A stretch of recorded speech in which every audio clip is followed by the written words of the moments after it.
negotiate all other outstanding issues. Fox's Madeline Rivera. It's up to at least 220 people dead in Hurricane Helene's devastation. Fox's Steve Harrigan's in Swannanoa, North Carolina. It will be hard to recover from 10-foot-high floodwaters that covered what's left of the town in mud. Fresh water and power are in limited supply, and cell service almost non-existent. For some areas, so too is any sign of help. President Biden was back on the ground in hard-hit communities in Florida and Georgia, again promising to foot the recovery bill for several months. Former President Trump will go to Georgia today to get a briefing on hurricane response after holding a rally in Saginaw, Michigan, again blaming Vice President Harris for record illegal immigration. She wants to open borders, totally open borders, keep them open. If she gets in, you'll have 200 million people in here along with you, not 21 million that they let in already. In Wisconsin, former Congresswoman Liz Cheney, an anti-Trump Republican, campaigned for Vice President Harris, calling the former president unfit to lead. President Harris will be able to unite this nation. Harris called her a true patriot. And it is my profound honor to have your support. Former President Trump reacted, telling Fox, Liz Cheney is a stupid war hawk. All she wants to do is shoot missiles at people. America's listening to Fox. The big wireless carriers want you to overpay for data you don't need, but you don't have to settle for that. With Pure Talk, you get to choose how much data you actually want. For just $25 a month, enjoy unlimited talk, text, and 5 gigs of data, plus mobile hotspot. Stop overpaying and switch to Pure Talk today. Dial pound 250 and say the keyword Pure Talk to switch and save 50% off your first month with Pure Talk. Dial pound 250 and say Pure Talk for an additional 50% off. NYPD officer Jonathan Diller's tragic story made national headlines this year. Now, Jonathan was shot and killed by a career criminal during a traffic stop. Jonathan, who is just 31 years old, leaves behind his wife Stephanie and 1-year-old son Ryan. Now, nothing will ever replace the loss of a husband and a father, but the Tunnel to Towers Foundation was able to pay off the mortgage on the Diller family's home. Please commit to $11 a month. Go to their website, the letter T, the number 2, the letter T.org for the Tunnel to Towers Foundation. The Morning Xtra, only on Xtra 106.3. Morning, y'all. Thank God it's Friday. We have made it to the promised land. Tug, Rhino, and Lowe's on the Morning Xtra on Xtra 106.3. We're on the air until 10. We appreciate you being here. There's a lot of options. There's a lot of radio stations, a lot of TV stations, a lot of podcasts that you can be listening to, and you're choosing to listen to us. And we greatly appreciate that. I thought you were giving us options. Like, I got a lot of options. We can continue going, or we can take the weekend today. Right now. Start the weekend early. Yeah. And I thought you were going to turn this car around. That's right. Absolutely. We'll stop right here. Lowe's is at the Command Center South. Yeah, and the extra. That's right. And one day, one day we'll all get down there. But until then, how is everything there? How's the water evacuation going? I will give you this nightmare fuel. Oh, I had one little situation happen yesterday. So yesterday was get under the house and get into the pools of water underneath. So like I did the whole perimeter. I finally got underneath the house. I hear this weird sound. This whoop-paw. I was like, what was that? Shark. It turns out that the access door closed behind me from the wind. Oh, no. So I'm stuck under the house going, all right, well, how do I get out of here? I was like, well, okay, I can probably just lay down on the ground. I can probably reach the access panel and pop it back open. And while I'm doing this, like on my shoulder, I'm like, is that a snake skin? No. Oh, it's so funny because when you first said I heard a sound, that's immediately what my mind went to was. So, yeah, one of them decided to, I guess, get rid of its old skin underneath my house. But yeah, so I'm hoping by the time we get daylight this morning that the entire work is done. But that was the nightmare fuel from yesterday. Oh my God. And it sounds like it. I'm stuck under here. There's just something about being under a house that is unnerving. I don't know why. I used to go with my daddy. We used to go under the house and fix things, repair things, whatever needed to be done. Yeah. But for whatever reason, because my mom and dad didn't have a basement, so it was just a crawl space, which is what I assume you have too, right, Los? In Florida, it's crawl space. So you get down there, and it's tight. You can't see well. Even if you have a flashlight, you can't see. It's not like it's daylight, so you can see everything. And, there's spiders. Yeah, for rats. Sure. snakes, all the fun stuff under there. It's just, I don't know, like it's down when I was underneath there. I kept looking around going like, and honestly, I was more concerned about like bees or wasps and things like that. Yeah. Bees be freaking me out.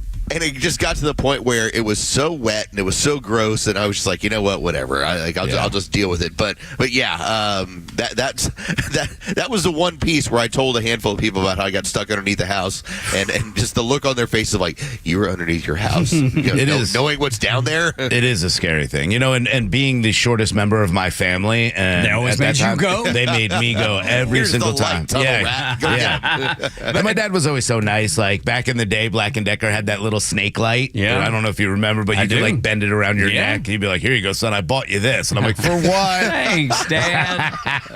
and when you go under that, I think I narrow it down to when you go, I'm not scared of snakes or spiders or any of those things. But when you're on their level, like if you're laying on your back or on your stomach, you're in a position where they have the advantage because that's the way they crawl. That's the way that you are at a disadvantage by being in an awkward situation. You know what I mean? Yes. Oh yeah. That's why it's unnerving. You've gone down to their level. Yeah. And they know how to advance at their level. Because that's what they do normally. You can't get up and run. Which is the fight or flight. Yeah, because I've tried, and it wasn't a snake. I have this thing, and Erin makes fun of me all the time because I don't like bugs, like in general, but I don't hurt them. They just freak me. They scare me because they're very, they fly and hit me, and I'm like, just kind of a jumping thing. That's normal. That's pretty normal. And people get hurt when I jump because my hands flail like Tim Walls, and I start hitting things. They wave with both of them. Yeah, and exactly. And that's where like I lose my mind. So when I do go underneath something like that, and it just takes like a little spider web to make me feel like something's on my head, and then I move my hands and then slam my hand into the top, which would be the floor, but the ceiling of the crawl space, and hurt myself. Yeah, it's not fun. You can't get up and run. You can't move. Dude, it's unnerving. It sure is, and I completely get it. And Los, I'm glad everything's coming around well, and hopefully you get all that squared away. And then, are you coming straight home, or are you going to enjoy the weekend at the beach as a batch, man? No. My plan is when we hit 10:05, I'm going to try and have the whole car packed and get out the door here. There you go. All right. I'm going to get back to Georgia here probably by hopefully 3 or 4 o'clock. Okay. You're dumb. Yeah, I know, but I'm telling you. That's a hell of a weekend. There is something about when you spend the entire last 48 hours just like moving hoses and trying to, it's like, I'm just ready to get out of here. Yeah, I get it. I do. All right. So J.D. Vance, he was asked a question, and I feel like that he handled it really, really well. There's a fella from the Action News who wanted to News Channel 4 who wanted to drill down. He wanted to make a name for himself, and this is how he went about it. Why didn't you answer the question last night during the debate about who won the 2020 presidential election? Well, look, here's the simple reason. The media is obsessed with talking about the election of 4 years ago. I'm focused on the election of 33 days from now because I want to throw Kamala Harris out of office and get back to common sense economic policies. But I also think you can believe that America needs to have secure and free elections, but also talk about the fact that just a couple of weeks ago, Democrats in the U.S. Congress blocked a piece of legislation that would have ensured illegal aliens don't vote in our elections. If you believe in American democracy, if you believe in our constitutional republic, you should be trying to strengthen American election integrity and not weaken it. So we're going to talk about election integrity because I believe that every vote ought to count, but only the legally cast votes, and that's why we fight for election integrity. Dude, he's so good. Oh, wow. Yeah. Dude, I mean, he just is so smooth. Absolutely. So smooth. Donald Trump is, like, you know how Kamala Harris is going, damn it, I picked the wrong person. This is terrible. This is I made the worst decision ever. Why did they let me have this decision? They've never let me have a decision before. And Donald Trump's like, that's exactly what I was hoping for. Yeah, I think that's exactly what you need. And we've talked about the way he performed during the debate and the kind of way he was able to get out what Donald Trump did and how important it was to the American people in that debate forum. That's why he needs him. And the 2020 election should be questioned. I still believe it should be questioned. There's still a lot of answers that have never been answered because everything has been hidden. But the fact of the matter is this. We are watching as Democrats try to fight securing elections. Here in Atlanta alone, I was joking with Tug earlier, Carlos. They have a picture in the Atlanta Journal-Constitution of two Democrats who are upset that they have to hand count ballots. And the woman comes up and goes, "This is 1,872 ballots." And my first question was, how do you know? Unless you counted them. This is what they're trying to do, is to try to make it seem like, hey, we are trying to fight for someone else. In reality, they're trying to keep the election to their benefit. Well, Occam's razor is the simplest answer, is typically the best answer. It's the right answer. Why do they continue to try and fight any sort of election protections? Because they want to cheat. It's pretty simple. It's very simple. It's just how it goes. And so I do enjoy the fact that J.D. Vance is acknowledging the idea that, hey, some weird stuff went on, and we all know weird stuff went on, and we all feel like that election was pretty much bogus from the start of all of it. But let's focus on the next one, and he's also pointing out, look what they're doing to make sure that they can at least have an avenue to cheat. That's it. That's all. It's what he's pointing out to. If you want to re-legislate 2020, fine, whatever. 2024, I'm going to focus on that one, and I'll tell you that when it comes to common sense reforms, they're not allowing them, and they're making sure to stymie any of those on a regular basis. But it's a great distraction, though. When you get local news, Channel 4, he's like, this is my opportunity, and the leftists love it. They're like, that's exactly what we want. That guy right there, because he can't focus on the things that are happening now because he's so focused on that, and that becomes a talking point for us. That becomes a narrative for us, and that's a net win. They know the Jan 6 election idea plays well to their base. I don't think it's playing well outside their base. The one thing that you do know is the reason they love that reporter, or any reporter that will continue to ask these questions and focus on the past, what they want to do is bring that idea back to their base. That's why Jack Smith came out the day after they realized in that debate Tim Walz does not have any place in this on this ticket. They need this. This is what they think they can run on. So, of course, they have Jack Smith put out all these BS and hearsay and pretend, because you could see the left already. This is why. Look at what he did. No, we don't have any proof of anything he did. We have words out of other people's mouths that don't like him. So, just throw that to the side. The reality of this is that they're going to play this game all the way through the election. They're going to play the game that not only are they denying 2020, they're setting up to deny 2024. And when you look at the lapdog mainstream media, you can see the fact that they're so nervous. That's why they have to focus on those things, and that's why they want to cheat in 2024. Oh, they're going to lose. They know it. They feel real nervous about Tim Walz. And you said it, Rhino, yesterday. Misspeaking is another word for lying. Politico knows that too, and it is becoming a problem for the Harris-Walz campaign. I mean, a leftist outlet is literally lining out every one of the missteps, and it's the same ones that we have an issue with. It's the same ones that we call out. And then key members, this is a quote for them, key members of Harris's circle weren't aware of some of Walz's inaccurate statements until they became public, despite the vetting process. So they are, oh my God, after they seen him flailing around, waving his hands like Richard Simmons, and then on that debate, knowing that he just got shellacked, they are in panic mode, Los. I can just see myself if I was part of that Harris campaign and having to bring this, and let's say, Rhino is going to play the role of Harris and going, you don't understand. I've got this governor, and he's a man's man. He's a football coach, and he was in the military. Like, this is going to be perfect for you. And then somebody says, have you ever seen him wave? Yeah. Have you ever seen him celebrate? Have you ever seen him do what he does? It might be the most effeminate man that we've seen in as far as, modern elections, and somebody who's trying to apply for a huge job, and you go, that looks like Richard Simmons. What does it say about Kamala Harris and her leadership and who she puts together as her staff that can't professionally vet a candidate, someone that they think should be running as vice president for the United States. They couldn't vet out the fact that he was lying about his military service. They couldn't vet out the fact that he was lying about being in Tiananmen Square. They can't vet out the fact that he got a DUI while he was supposed to be assistant coaching a high school football game. They can't vet out any of the lies about IVF and that he didn't actually take it.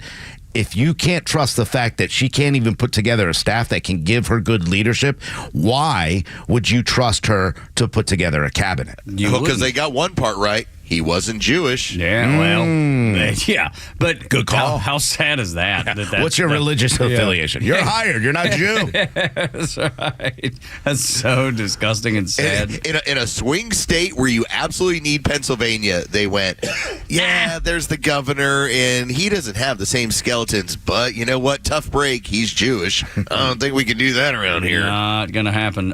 Politico says Walsh has a tendency to misspeak, and that may haunt the campaign. I would say may haunt the campaign is quite a charitable way of putting it. Did y'all see the way he celebrated or engaged with the mascot at that football game? Because I just saw that pop up. Yeah. I guess it was yesterday, and I was like, wait, how did I miss this? I mean, like he was running up and jumping up and down with it like he was a cheerleader or something. I was like, that's supposed to be the football coach. I've never seen Kirby Smart do that with Harry Dog. No, the funny part is, Carlos, that's just somebody who is trying so hard to seem like he's just one of us. Right. Like he's just a fun, happy guy that you'd want to have a beer with. Sorry, he's a beard. Could be. Oh, yeah. Gotta have that beard out there. And by the way, that beard that he's got, yeah, she's crazy too. She got the same crazy eyes, dude. I'm telling you, they do. They have matching crazy eyes. Yeah, holy cow! It's a very weird, and she's very, the way she makes everybody chant after what she says. It's so communist like. It's so weird that she's like, okay, repeat after me. But that just kind of shows that they're like, hey, you follow what I do. You do exactly as I say. Go from that. Do not stray from what I'm telling you to do. But this is a big problem. And, Politico, when they write this, they continue to use misspeaking because they're afraid to use what it is, lying, because that's what this is. This isn't misspeaking. He didn't accidentally forget that he wasn't in Tiananmen Square during a time that you would never forget. That would be like somebody saying, oh, that's right, I was in the trade centers on 9/11. Or I forgot that I wasn't. Yeah, I forgot that I wasn't there. Of course he knows he wasn't there. We also know he knows that he lied about being deaf to the cop when he got a DUI. Why? That's not Some people misspeaking. do that a lot. Yeah. Like they tell the cops the wrong thing. Yeah, that's not misspeaking. What that is that shows that you're not trustworthy or you're not able to tell the truth because you have to hide too many things. I don't think that's a good idea for the Democrats to have somebody, when you don't already trust the government, somebody who's coming out and they're not in that position yet, already not trustworthy. And Donald Trump back to Butler, Pennsylvania. I was looking at the schedules, and it looks like Donald Trump is hitting all the swing states, and Kamala Harris is only going to Flint, Michigan. So, these swing states are really, really important, yet she's not visiting any of them, which is... I can't tell what's going on, but it seems like, and maybe Lowe's, you could speak to this too, because I think you've talked about it the most, is the fact that when she opens her mouth, people like her less, so they're like, don't send her out there. What a weird scenario that you realize I've got to hit about 5 places, and they're basically saying, yeah, but we've got to set up such protections for her. We can only do one at a time. Yeah, that's the impression I'm getting from her schedule, where honestly, as the presidential candidate on the Democrat side, she should be hitting 3 to 4 places every single day. And yet everything has to be so manicured. And remember, we have to, as we've told you before, we have to bust in the audiences. So this is much more of a chore for her than it is for Donald Trump to show up in 3 or 4 places. Yeah, it's better for her and her campaign to just continue to spend the money that she's raised on ads that she can just throw out everywhere like she's done, including our station. They're throwing ads out so she doesn't have to speak. It's already cut. It's already made the message that they want it to say, and that's it. They don't want any more gas out of her. And Trump going back to Butler is going to be huge. Dude, biggest rally ever. It may be. You're right. It may be because the people are biggest going to rally travel ever. from everywhere to be there. For sure. There won't be anybody need to be bussed in. And you know what? Not only is it to see Trump, it's also to honor the people that were killed and injured at that rally the first time. People are going to show up in droves. Morning Extra and Extra 106.3, Tug, Rhino, and Los until 10. We have Iranian sympathizers in our federal government, and you're seeing the effects play out in real time. The discussion next on Extra 106.3.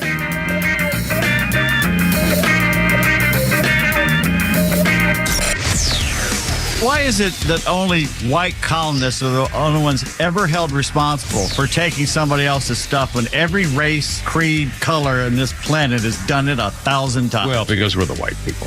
The Kimmer Show every afternoon from 3 to 6 p.m. on Extra 106.3 and the Extra app. You know, this crazy weather can cause havoc on your home. I mean, our own front office Los is down in Florida doing the show from Extra Command Center South because he took on a lot of water. Now, luckily, it's not inside his house. It's all in the front yard and under the house.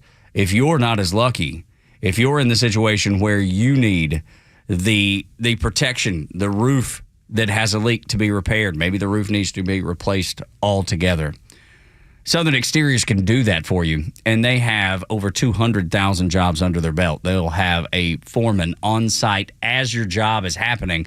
That way, it is sure to go the way you want it to, the way you expect it, because you can physically walk up to the foreman and say, hey, wasn't this supposed to be like that? Or, hey, I like the way y'all are doing that. Can you continue that? I mean, there's just discussion there. You have the ability to get it done right. They'll look you in the eye, shake your hand, and do exactly what they say they're going to do. Now's the time to start thinking about upgrading the windows, the doors too. You can do it all with Southern Exteriors, especially if you're looking for those energy-efficient windows and elegant entry doors, durable patio doors. They got the perfect fit for your home. Plus, you can take advantage of 0% financing with no payments for up to 6 months. Call Southern Exteriors today, 877-9-SOUTHERN, southernexteriors.co. The website, remember this, is southernexteriors.co. Southern Exteriors, quality and precision you can rely on. As an official community partner of the Atlanta Braves and the Atlanta Braves Foundation, the Warrior Alliance connects warriors and their families to free services such as health and wellness, housing, employment, education, legal services, and so much more. We need your financial support to increase our impact and change thousands of lives for those who served in the U.S. Armed Forces. It takes more than just thank you for your service. Make a donation to help warriors navigate to success after service. Go to thewarrioralliance.org/donate and make a difference today. One of the hardest things to do is to walk away from a paycheck. As retirement planners, Master Plan knows how hard it can be to pull the trigger on your own retirement. Don't go it alone. Master Plan is a holistic retirement planning firm that works with you to create a retirement plan to help maximize your golden years. Through income planning and money management, legacy planning, and tax planning, we create a plan specifically designed for your life. Enter retirement with confidence. Contact Master Plan to analyze your retirement outlook and create a plan that's right for you. All initial consultations are complimentary, so contact us today and begin your pursuit towards peace of mind. Visit masterplanretire.com. Master Plan Retirement Consultants. Plan well and prosper. Advisory services offered through Master Plan Retirement Consultants, Inc., a registered investment advisory in the state of Georgia. Insurance, tax, and commodity services offered through Fricks & Associates, Inc., DBA Master Plan Retirement Consulting. The aforementioned are affiliated companies. You have enough to deal with after an accident. You don't want to spend a lot of that time messing around with insurance companies. Besides, what are you going to say to them? You really know the ins and outs? David Van Sant at Van Sant Law does. He used to work for the insurance companies. Their worst nightmare. He knows who to call, what to say, how to listen to them, and he has your best interest at heart. Van Sant Law, 855-GA-INJURY. VanSantLaw.com, 855-GA-INJURY. Oh, man, look at my backyard. Looks like a tornado met a hurricane in a desert. I'm going to tell her to turf off. Or maybe you'd rather turf on with ATL Turf Co., the Southeast's leading turf installer. Whether you'd like a new football field, putting green, or have us create the perfect maintenance-free backyard of your dreams, find ATLTurfCo.com. Make your yard great again. Visit ATLTurfCo.com and see what we've created for customers like you in the Southeast. ATLTurfCo.com. And no more yard cackling. As the longest continually operating franchise in Major League Baseball, the Atlanta Braves have plenty of history to share with fans. Tours of Truist Park are offered year-round and take guests behind the scenes to areas normally off limits during games. With artifacts and exhibits distributed throughout the ballpark, it's a definite must for any Braves or baseball fan. Visit Braves.com/tours to purchase your tickets today. And did you know that along with exclusive tours around the ballpark, you can also host a private event at Truist Park? Corporate meetings, trade shows, team building events, holiday parties, rehearsal dinners, you name it. Truist Park can host it.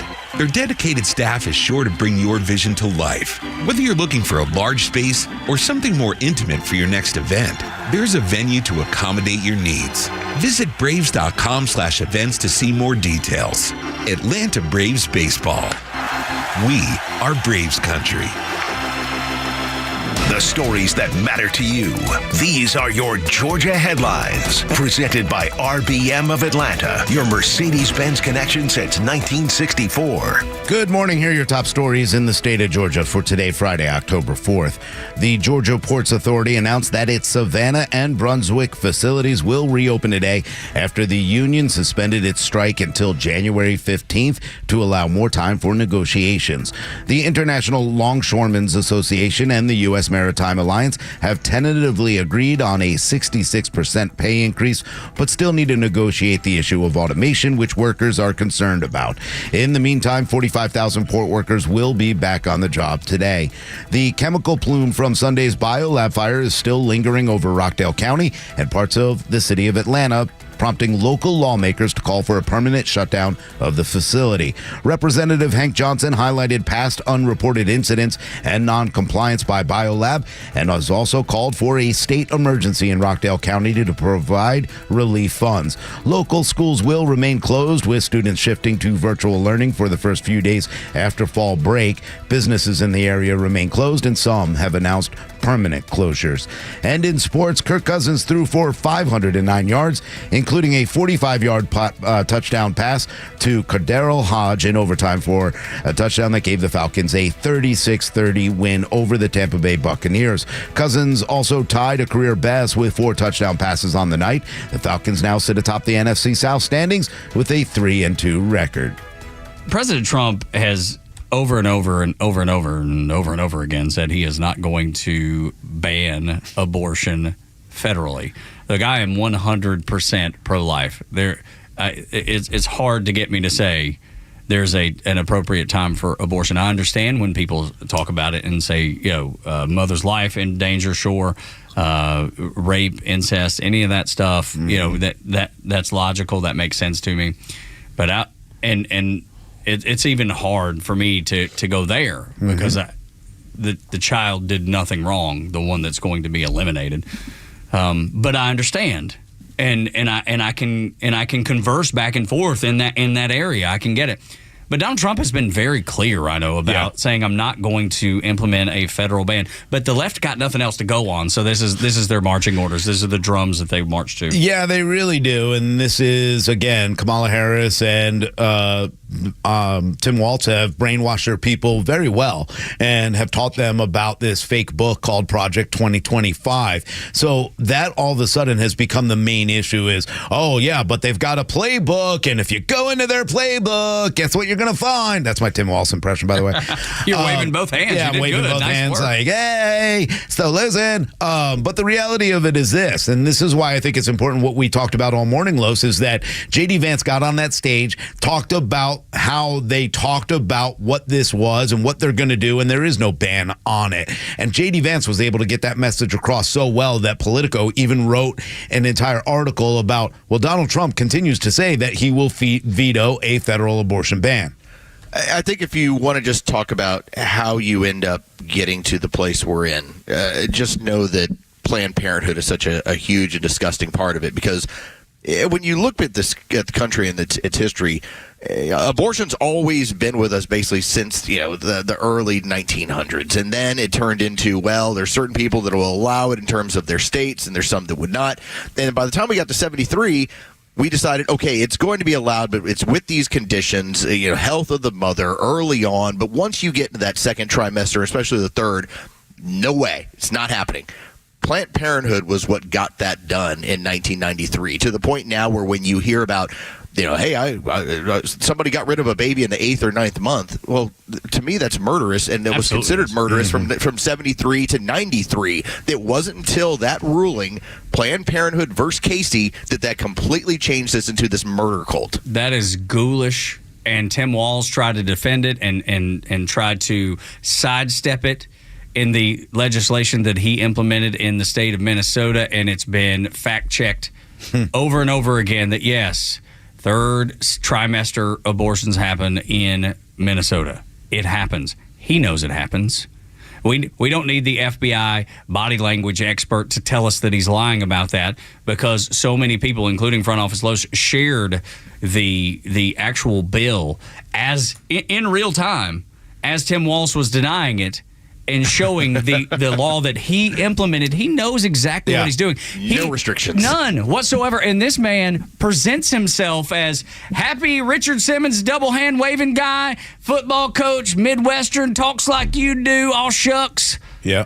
And yet, he's nothing more than a freaking extreme, liberal, progressive Democrat, socialist, communist, loves it all. Yeah, I want to see, actually, Tim Walz come out with one of those old leather football helmets and the pants pulled up to his knees, like the old school guy, because it's a ridiculous joke and a farce that this guy is being pushed off as a coach, and this is the, this is my crutch game.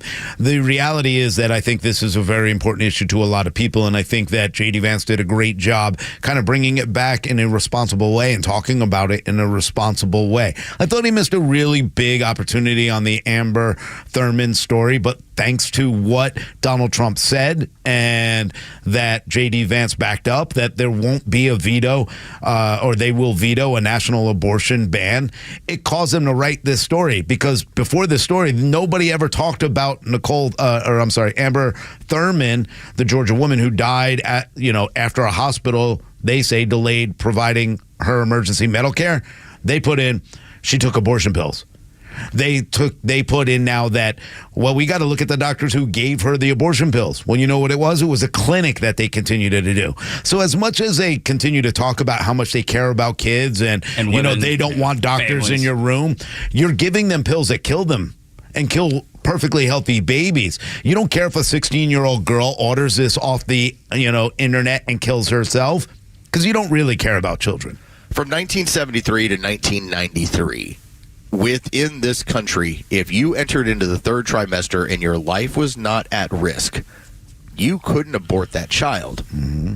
Now, that doesn't seem like a crazy sort of burden that where suddenly it's so hard on the women that they can't kill a kid once it's at 8 and 9 months. And what was so disgusting about what happened in 93 is that the wording of this changed. It became about a viable child. Yeah. Well, you have doctors that'll tell you in the 8th or 9th month, well, I don't know if it's viable, let's get rid of it. Well, that's the grotesqueness of this. And so when J.D. Vance basically pinned Tim Walz on the wall on this, of saying, look what's going on in your state, Tim Walz knows he has to run from this, because 70% of this country believes abortion should be legal, but with stipulations. Dude, Clinton used to say legal but rare. Yes. That was Bill Clinton. I mean, it's not like this is a new concept. Rare, for me, incredibly rare. I'm probably to the right of y'all when it comes to this, but it's because the Bible tells me I should be, so I can't see it any other way. That's my roadmap for life, and I refuse to step away from it. Do I know politically, outside of my faith, that there's going to be negotiations? Absolutely. But this is freaking sinister, what's happening. Ugh, it's ghoulish. We were going back and forth on our text chain talking about this when this topic came up on the debate. And I mean, it was as easy as you just writing that this is a ghoulish thing that we talk about. And it is. It is, because you know what we should be talking about is prevention. We should be talking about access to protection for people who obviously don't understand that if you decide to get engaged in this activity, that some of the side effects or consequences are that you are going to get pregnant and you're going to have a baby. Everybody knows it. There's not a soul that doesn't know it. Of course. The same, like I know one thing. Yeah, I can reach into the oven and grab the dish, but it's going to be hot. I can also use protection by putting on a glove and grabbing it and then not blaming anybody as if you didn't know. Right, because the idea of me putting my hand in without a glove and then pulling it out and then blaming the dish and then throwing it and killing it and breaking it against the wall, how stupid is that? Because I was the one who didn't take a glove. That's the thing that I think people need to start talking about. How do we stop these unwanted pregnancies? Well, number one is abstinence, but we need to be more realistic about that. There's no way we're going to be able to get people to be abstinent. They're going to have sex. So the next step is, how do we get you to get birth control? That's it. Let's talk about personal responsibility. I'm all for exceptions. I'm all for it. And they make sense. But they're taking this too far. Morning Xtra, Xtra 106.3. Barack Obama, Joe Biden, and Kamala Harris gave Iran billions for what they said was peace in the region and humanitarian reasons.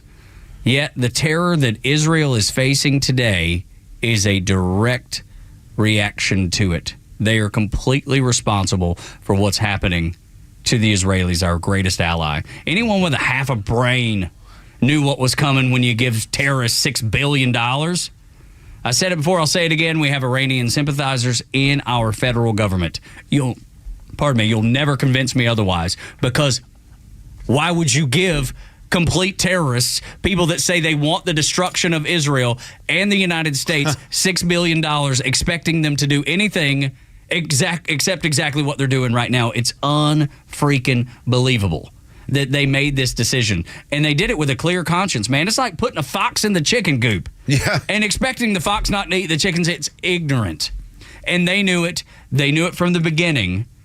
And they continue to do it anyway. That should make you absolutely infuriated, knowing that your greatest ally is having to fight a war alone, because not only did you fund it, now you're sitting back and asking them not to protect themselves. I mean, here in the United States, we are fighting a war against our own weapons back and forth. I mean, we're watching as Israel is using our weapons to fight weapons that we've given to Iran. This is what we've done to this world. This is what we continue to do, because in all reality, there are establishment Republicans and Democrats alike that have so much stock and money that they've become rich on making deals that we're able to push the military industrial complex, and they can continue to create their own wealth. The reality of it is this: Joe Biden and Kamala Harris do not like Netanyahu, do not like his show of strength, his show of leadership, and don't like the fact that he's wiping out terrorism. That's it. That's what they tell us every single day. The fact that they continue to support Iran more than Israel is ridiculous. And then when you have Joe Biden and the G7 say that Israel should not and could, should not take away Iran's nuclear facilities, that we should use sanctions instead because they work so good. It's comedy because it's true.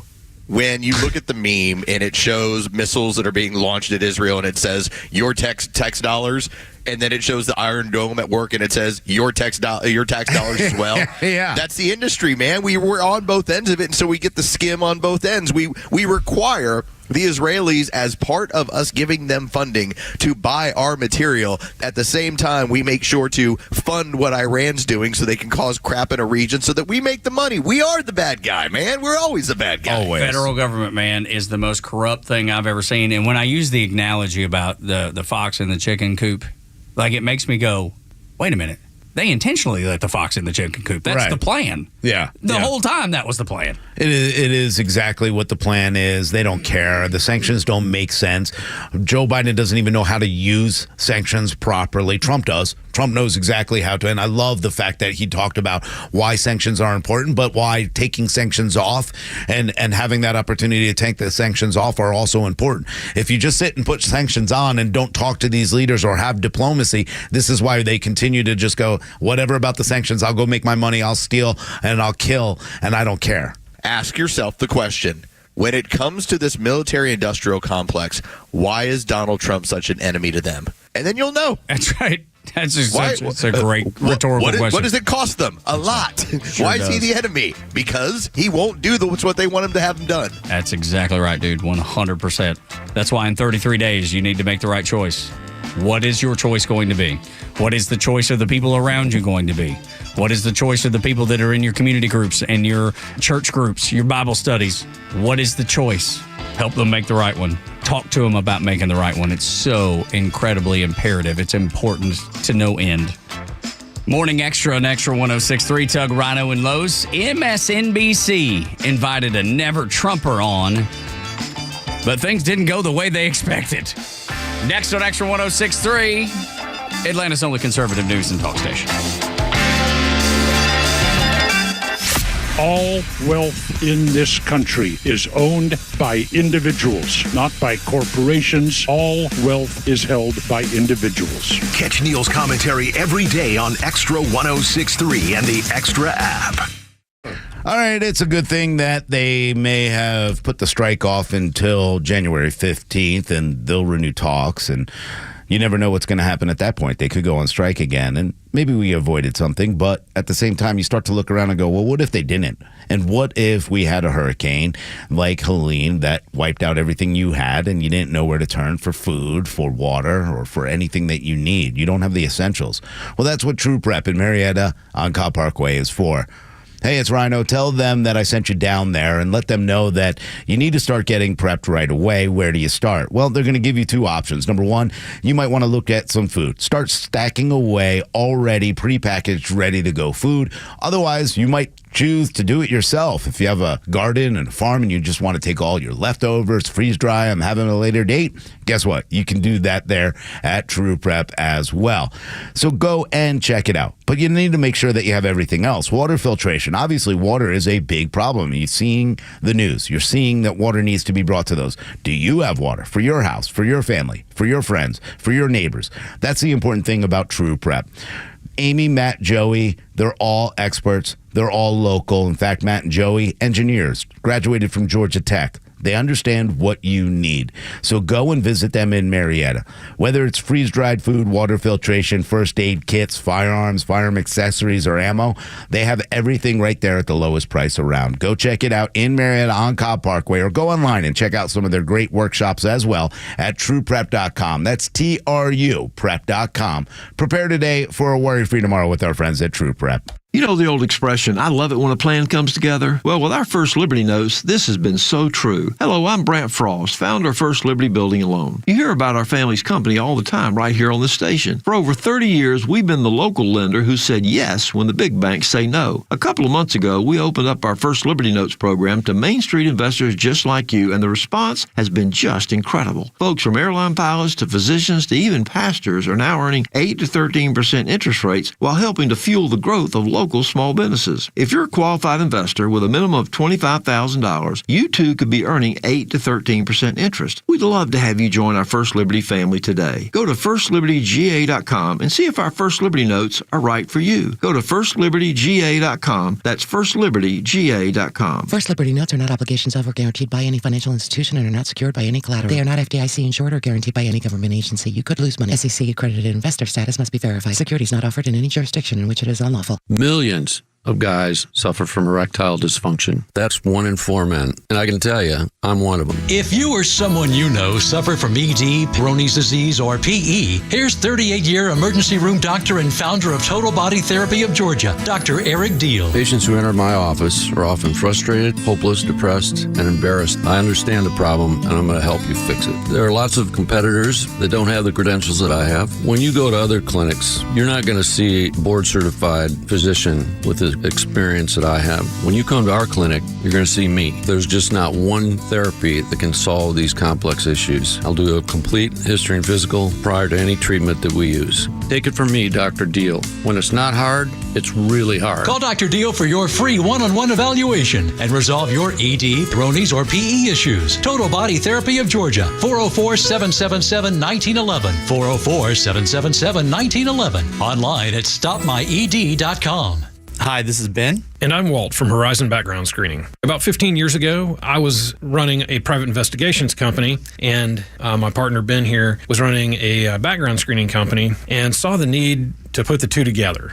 The background screening helps employers, churches, volunteer organizations, and those sorts of things to help find the right people, get those right people in place, and screen out people that would be a hindrance to their company. On the other end, the investigative work, we can help companies, individuals, insurance companies, law firms gather information, a lot of times around lawsuits and other legal work like that, but also helping people when they're going through a divorce or going through other hard things in life. 25 plus years, we've just been blessed with growth and have basically become a nationwide provider of both pre-employment background checks and private investigative services. The best way for people to find us is on our website. A quick Google search of Horizon Background Screening, or look at us at horizonscreening.com.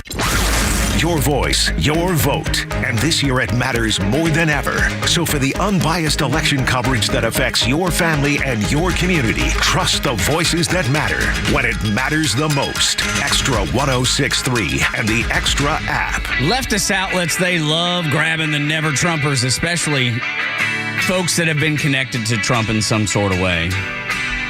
MSNBC, I'm sure they had a producer that was like, hey, I got this idea. Let's put Gordon Sondland on. We'll have Peter Navarro. We'll have the ambassador, and then we'll have Sarah Matthews. We'll have them all on set, and then we're going to serve this thing up like red meat, and our audience is going to go bonkers. It's going to be great. And then it wasn't. It wasn't great. Oh, no. Things backfired. They went really, really south really, really quick because the guest that they brought on, the anti-Trumper that vowed to never vote for Trump again, has changed his mind. Why was it important for you to say no more Trump because of his January 6th conduct, and do you stand by that? No, I don't stand by it, and I'll tell you why. I've now lived 4 years under the Biden-Harris policies, and I have to say that those policies are not only becoming an existential threat to our country's way of life, but to our allies as well. So when you, I'll let you finish, but this is so striking. You said it was a no for me after that, January 6th. I did. And here we are right now. I did. And you're saying it's a yes for you. It is a yes for me. It is an absolute yes for me. That is how badly the Biden-Harris team have prosecuted their job. But the whole point you seem to be making was that January 6th and that kind of attack on democracy is bigger than any policy. I am seeing so many attacks on democracy that eclipse January 6th. That poor producer. That is the answer right the there. Poor producer, though. Can you imagine? Oh, yeah. Oh, my God. I brought him on to set him up, and this is what I got. He's worried about his job right now. So OMG Media, that's O'Keefe Media Group, met with a producer from MSNBC, and undercover said, we do all the work for Kamala Harris and the Democrats. And you could hear it right there in the interviewer when he started to panic and almost cried again. You said no. You said no. Well, you can't go back on that now. The whole reason for having you on. That is not a journalist. Okay, that is someone whose feelings got hurt, and their partisanship showed right through there. That's why journalism has died. That's why no one trusts the mainstream media, because they had an agenda. The agenda backfired, and now they are panicking and but. I was waiting for the good old tug, like, I can't. Yeah, that one. There's a moment where you have to, and it happened to this gentleman, where you start recognizing that the images of January 6th and what they were are minuscule in comparison to the side talking about taking away your free speech, limiting your gun rights, and starting to remove fair and free elections. I mean, these are the existential threats to your country, not to mention that I have 10 million reasons in the form of people that have been allowed into this country illegally to recognize that the sovereignty of this nation is at stake when it comes to this election. That man was pointing out, yeah, you can bring up January 6th. I got a whole bunch of other reasons why what they've done is much, much, much more of a problem. It's almost like the ambassador got caught up, Rhino, in the January 6th fervor and the fact that everybody around him said, this is horrible, this is the worst. And he was like, oh my gosh, it is. It's horrible. It's the worst. Just like we'll play a little piece of audio a little later in the show of about a person like my Aunt Peg who watches this type of content on MSNBC and then just repeats it and regurgitates it. And it's almost like the ambassador got caught up in that. And then his wits came back to him and he goes, well, wait a minute. What's happening to my pocketbook and my family and the country at large is more important than what happened on that day. And then you see the wheels coming off the January 6th bus, right? Yeah. Nobody buys it. Everybody knows the federal government was involved in staging it, decided to let it get out of hand. Yeah. Nancy Pelosi, we did what we had to do and all that sort of stuff. And yes, I had a chance to call in the National Guard, but I decided not to do that on purpose. It's all on camera. It's all on video. She couldn't escape it if she wanted to. I want them to walk on the Capitol grounds so we can arrest them. That's right. That is exactly what Nancy Pelosi said. And in all honesty, if Donald Trump were to stand up on that stage while he was at the Save America rally and he continued to speak on there, and he were to say, I want you to grab your weapons and go to the Capitol, I would feel differently about this entire situation. But when you start to see that they redacted comments like peacefully protest, go home, when they lied about a lot of the information, including the FBI informants, when Nancy Pelosi refused the National Guard. On the other hand, if Donald Trump didn't offer the National Guard, then I would have looked at it a little bit differently as well. But he did, and everything looks like a setup. So there are a lot of questions, and people realized at that point that, yes, it went too far. But the bigger threat to democracy is when you forcefully remove a sitting president from the ticket and then install and call for open primaries and pretend that you have open primaries, but in reality, not one person voted and you installed a candidate. That's a big threat to democracy when you see the same group going to the ballots and saying, we're taking these people off. And, hey, RFK Jr., I know you want a primary. Bernie Sanders, That's the threat to democracy he's talking about. If this was the 1700s, we would have fought a war over this. It's just a very simple fact of what goes on. But because it's not, we don't. But when we really surmise what January 6th was, it was an example of don't question your government, don't question elections, or we'll spank you. That's what it turned into. Yeah. And so now you have more people in the mainstream that feel more than comfortable than what they did 3.5 years ago, basically saying, yeah, that wasn't as big of a deal as what y'all are doing right now. But I would say, even though that there's that, the mainstream media feels completely comfortable not telling the truth. They have no allegiance to the truth anymore.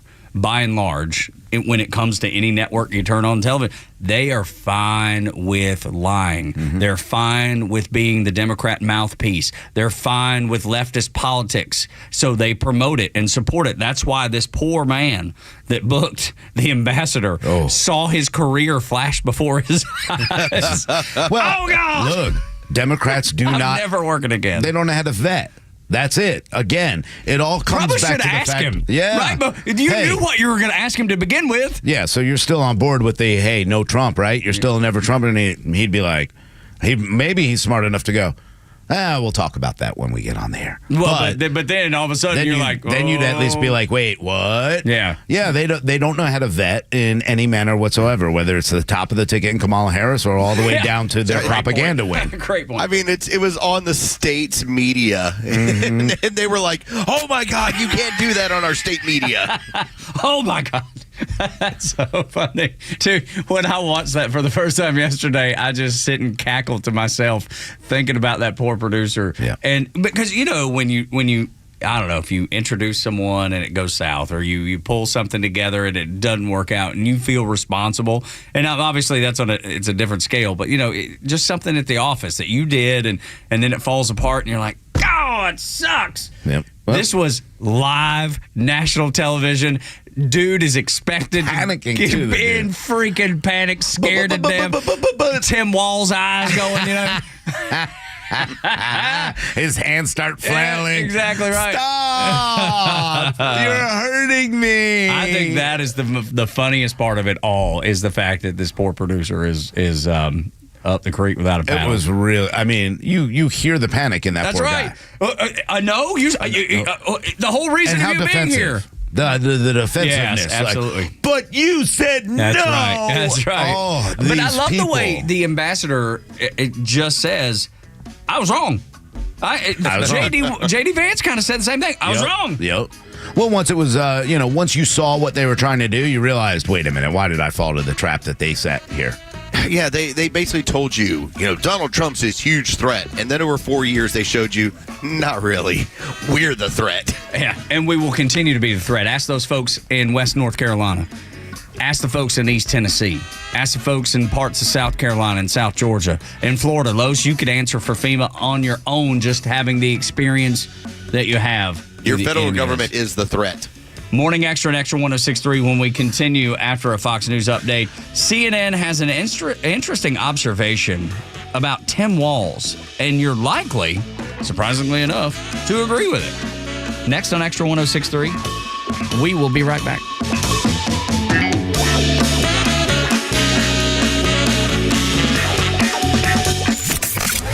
The Kimmer Show is only on Extra 106.3 every weekday afternoon on your drive home. If she wins, it's the United States. It's the end of what we knew it as, what we grew up in. We're not going to take it. Because there's 100 million of us that won't live under that. What she's going to try and do, we're not going to live under that. There will have to be a partition at some point if she wins, because no one's going to live under that. The Kimmer Show, every afternoon from 3 to 6 p.m. on Extra 106.3 and the Extra app. Convenience is defined as the state of being able to proceed with something with little effort or difficulty. Well, at RBM of Atlanta, we embody this philosophy. Meet our Mercedes-Benz pickup and delivery service. It gives you back time and money. Does your Mercedes-Benz need service? If so, we'll pick up your vehicle that's requiring service from your home or office and bring it back to our dealership for the required service. With over 100 appointments available every weekday, over 50 appointments on Saturdays, and more than 200 courtesy vehicles in our fleet, we're here to serve. We'll work around your schedule. We're here to save you time, energy, and money. RBM of Atlanta is a J.D. Power 2023 Diamond Dealer of Excellence for the customer sales experience and Georgia's only 9-time Mercedes-Benz Best of the Best winner. We're proud to be Atlanta's Mercedes-Benz connection since 1964. Pickup and delivery service restrictions do apply. Ask your service coordinator or service advisor for details.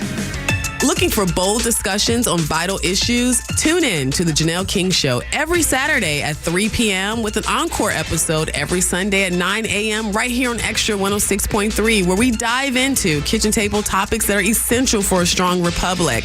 Don't miss an episode, but if you do, it's all good because we have new podcasts that drop every Tuesday on the Podcast Park or wherever you get your podcasts. Don't miss out on these thought-provoking conversations. I enjoy a good night's sleep, and I like to breathe while I'm sleeping. My wife appreciates that, too. That's why I wear a CPAP. You want the right machine. You want expert advice. You want all the supplies that go with it. You get it all at CPAPs, etc. in Alpharetta. Machines, masks, tubing, filters, cleaning supplies, all of it, and they ship nationwide. Walk-ins, by the way, are welcome. CPAPs, etc. Alpharetta, CPAPsETC.com. Hey, Atlanta, it's Mark from the Safe House. You've heard me talk about fake safes, and while that's a really bad way to secure your valuables, you want to hear something that's even worse? Kamala Harris is president. Wow, let that sink in. That'll make you want to throw up. Well, there is good news. The Safe House has the largest selection of safes in the Southeast and some of the best pricing and rebates on safes this entire year. Secure your valuables in a quality safe from the Safe House. Drop by our showroom today or go to AtlantaSafehouse.com. That's AtlantaSafehouse.com. President Trump says Newsmax is terrific. Mike Huckabee says he's tuning in like millions of Americans. Newsmax is now the fastest growing cable news channel in America. Watch Newsmax on cable, streaming, or on the free Newsmax app. And Newsmax has announced it plans to go IPO soon. For a limited time, eligible investors can even buy preferred shares in Newsmax, and they come with a 7% dividend. Get the details about Newsmax's planned IPO and shares. Just go to newsmaxinvest.com. Forbes says Newsmax is a news powerhouse. Get Newsmax shares. You can even buy shares with a credit card at newsmaxinvest.com. Whenever making an investment decision, you should consult your attorney or financial advisor. And investors are responsible for conducting their own due diligence regarding investments and for all tax and other risks and obligations. Don't miss out. Find out more at newsmaxinvest.com today. WFOM and W292EV Marietta, a Dickey broadcasting station. This hour is presented by Van Sant Law, vansantlaw.com. It's now up to at least 220 people dead, a week after Hurricane Helene first hit.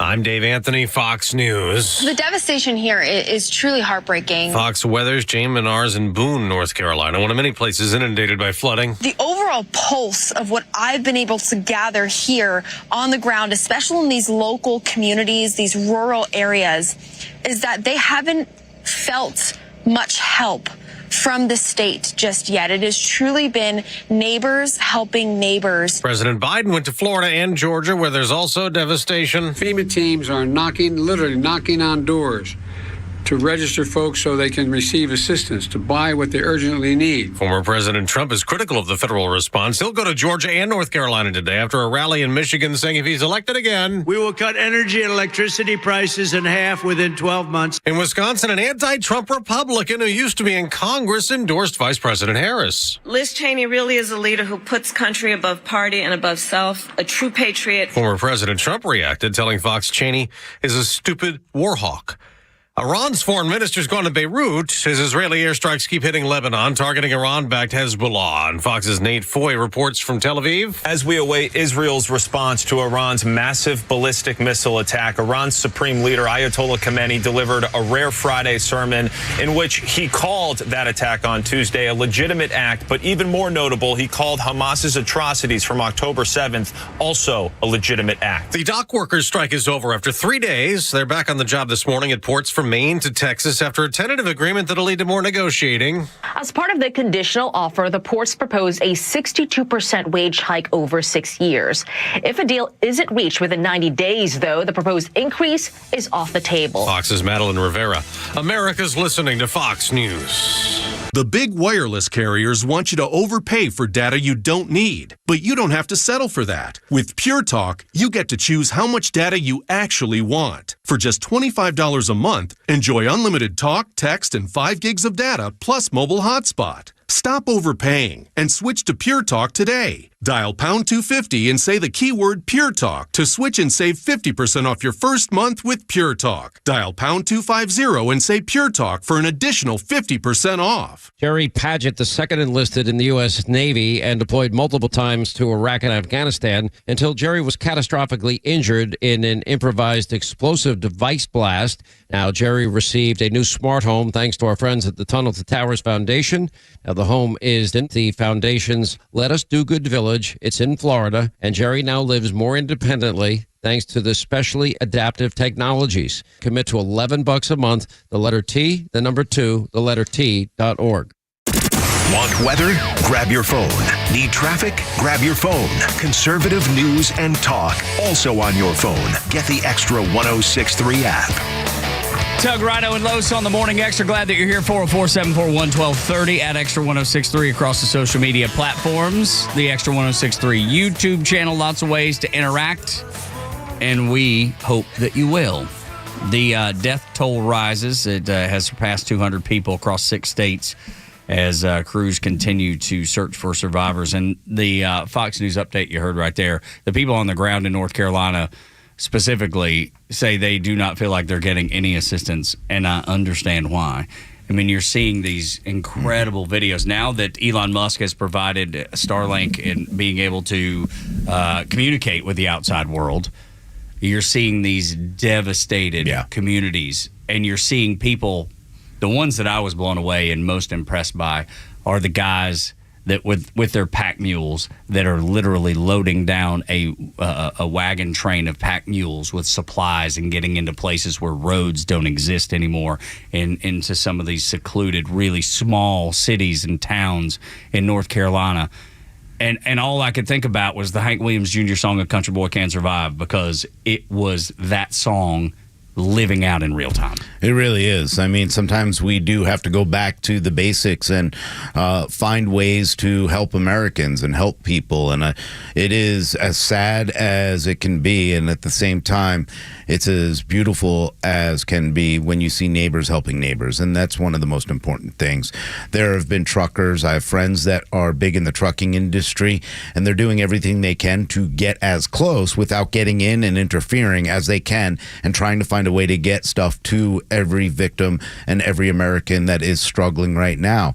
And I do, I do appreciate what Joe Biden is trying to do. I wish they were better about the fact of having money instead of spending it on illegal aliens. But otherwise, like $640 million on illegal aliens for the residents of North Carolina, Georgia, South Carolina, East Tennessee. We don't have enough. Sorry. But remember, these are red states. Yes. Okay, that's the key ingredient. Do not miss that. Don't miss that. They don't need the votes there. They're not going to get the votes there, and they understand that. Even though this is a very blue area in Asheville, the remaining counties, everything else is not. Everything around it is too red for them to care about. That's why they don't care. This is a big problem for the people there, and I hope that we get the response. I think Donald Trump and Kemp are doing a good job. I think there are others that are doing. DeSantis is doing a great job in Florida, and unfortunately up in North Carolina, the governor is doing whatever he can, but he's got no support from the federal government. Well, you do have the state media is making it a point to show you the images of, all right, here's a bunch of mud, here's some flooding, here's a house that's floating down the river. But they're not showing you the great tragedy of what happens when you're having to find bodies in trees. Like, they're not showing you the real horror of this, because every time that body count goes up and some of this stuff that comes out and you see it shocks you. You then say, well, where's the federal government? And when they have to come out and tell you, we spent the money on housing illegals, it's going to be the monstrous controversy, and it's going to decide the election. And that's the next step in this entire process that they're making it a point to tamp down as quickly as they can, because it is going to upset Americans all across this country that the money is gone for these people. Mm-hmm. Hospitals are saying that their morgues are backing up because they have so many unidentified bodies. Like the body count, I mean, the death toll is at 200. We expect that number to be much, much more significant at some point. And the fact that Kamala Harris and Joe Biden are ignoring it to the extent that they are is it's heartbreaking for me. But that they would put politics ahead of and the people in Asheville, that, sorry about your luck. I know y'all would vote for us, but y'all are surrounded by people that we don't care about. So y'all just have to suffer the brunt of it too. Unfortunately, you're a casualty, and it's one that we're willing to take. Well, let's be honest. The Biden-Harris administration and Harris, the candidate, are responsible for one thing and one thing only, and that's the replacement of Americans. This isn't, when we talk about replacement theory, it's not about replacing white people. It's about replacing Americans with people that they can influence by giving them $9,000 compared to $750 they give Americans. If you are a Democrat in Asheville, if you've been sitting in there and watching and looking around as your neighbors are struggling, or you may be struggling, I want you to remember that you're not getting the help that others did. $640 million went to people who don't belong here, who have never worked here, who have never raised a dollar and sent it to the federal government. They took your money that you gave to the federal government, and they don't care about you. All they wanted was your vote. They know they continue to get it, and you're going to continue to vote for them, and they will turn on you as soon as they can, or just forget about you as soon as they can. They're not helping all Americans. They're helping themselves. The story of 7-year-old Micah from Asheville, North Carolina. Oh, my God. Sitting on a roof with his grandparents. Yeah, I couldn't get through that video. Dude, it's impossible. And you understand why the Fox weather anchor was in tears when this mother describes the final moments of her son's life before he's swept away and his grandparents are swept away by floodwaters. And she said, I was so proud. Oh my gosh. Yeah. It's hard. It's hard to watch it. It is. She said, I was so proud of my son in his last moments. He wasn't just screaming for me. He was screaming, Jesus, save me. Jesus, I call upon you. I mean, I don't know how you don't react to that in a more effective way than FEMA is and the federal government are. You have to be heartless. Yeah. And communists, y'all, communists are, and that's the thing. They're willing to sacrifice. Unfortunately, you're a part of. This has to happen to you. It's okay. Democrats kill babies, so why would you think they'd be empathetic towards a 7, 8, 9, 10-year-old kid? They wouldn't be. They don't care. Now, I know Democrats would watch that video and cry just as much as we would. That's the one thing. At least the voters I know would. I don't know about the leadership. And stop empowering these people. Yeah, see, that's the thing. It's right because I believe you, Rhino. You're exactly right. Aunt Peg would do the same. She'd be choked up like I am. Yeah. Yet, what Lois said is exactly right. She keeps empowering the same people to do it over and over and over again. That's the and thing. by the way, that mom, she gets a $750 check too. Yeah, for her child. Let that sit in for a little while. Yeah, the government is stepping in and, hey, it's okay. Here's a $750 check. Meanwhile, people who don't belong here got, again, $9,000. They also get an EBT card to continue to feed their family while others can't. It's disturbing. And yes, you know what, Carlos, you're absolutely right. They're empowering and they're voting for the people who turn on them every single time. And this isn't just a flood victim thing. This is what's happening in our cities every single day. While you're battling and trying to make sure that your family doesn't get hurt walking through the neighborhood or going to the school, they are not cracking down on illegal weapons coming across the border. They're not worried about the border. And if you don't think the border affects all of this, it does. It affects the inner cities. It affects when it happens in a hurricane and you have no funding left because you gave it to someone who doesn't belong here. That's the ridiculous. And then you vote for him? Ugh. Granted, I'm in the Florida Panhandle, and this place is decidedly very red. But when you go across the street, basically the bar is like Cheers. Like everybody knows each other. It's a neighborhood. They all sit down. There's nothing off limits. And the amount of discussion yesterday, as I was moving hoses around, I was like, you know what? I'm going to go grab a drink and chill for a little bit. The amount of discussion as far as the distrust of the federal government, because all these people went through the exact same thing that you now have, this area of Appalachia going through, where we all know what happens when they roll in here and what they do and what they don't do. And so then to see this play out in an even more monstrous, bigger scale where we're going to have more, I firmly believe we're going to have more than 1,000 people dead. This is going to be bad as Katrina. No doubt. And people are going to look back and go, well, what did the federal government do to try to help out? And you'll recognize nothing. Much to nothing. Yeah, near to nothing.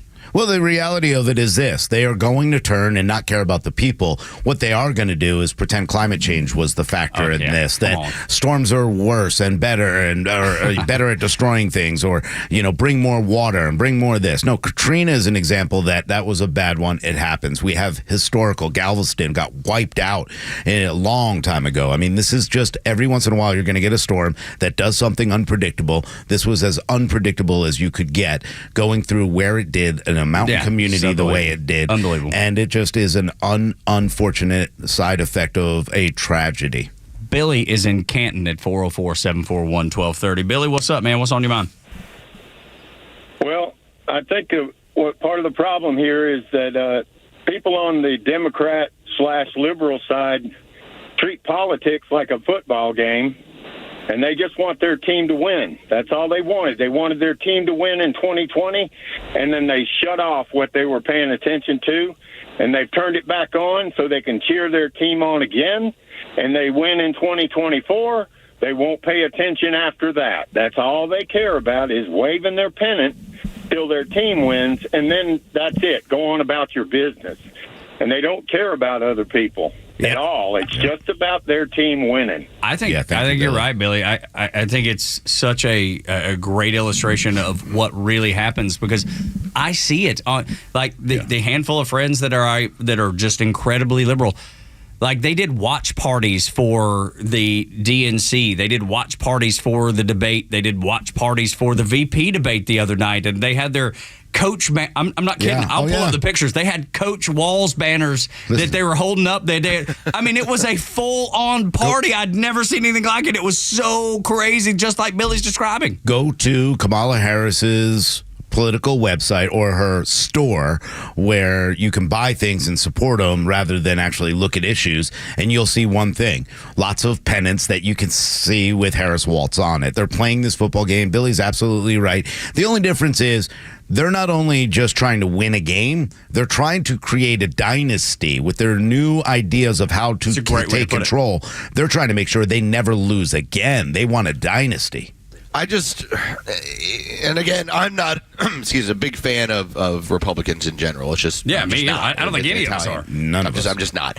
But if I was to say and draw a line of, okay, this side believes this side believes that, as much as Republicans are wimpy and weak and they do things where I go, that is not in the best interest of the country, they're not anti-human. And that is where we're moving more towards with these Democrat socialists. They refer to themselves as socialist Democrats. That is more along the lines of anti-human. And so when you start thinking about these people are celebrating this stuff, I'm cheering for my team. It's like, you realize you're cheering for a side where the leadership and the way things are going is going more towards, you don't matter, your kids don't matter, just give us the power we need. 404-741-1230, man. We've hit a sore subject with a lot of people, I believe, and Gary's in Villa Rica. What's on your mind, Gary? Thanks for taking my call. I'd like to ask about the $750 check that you have to register for and everything. Nobody's talking about where are they supposed to spend this money at? Yeah. My wife and I had the same conversation last night. It's not like you have a mailbox. I mean, I guess you can put it, automatically in somebody's account, but how do you sign up for it? And then how does the person access it, because they don't have a bank to go to? Not only that, what are they going to buy? They're not going to go to Ingles. There's no Ingles. They're not going to be able to buy supplies that they actually need. And what they do need is water, food, and everything else is closed in that area. The $750, though it is, a pleasant little handout, it doesn't really do anything for these families right now. What does is that we have the proper people, the heroes that will be out there, taking down trees, taking care of these kind of things. We need to make sure that we have every resource there, including water, and that should be supplied in any way possible. But $750 is just a way to say, hey, look, we're doing something.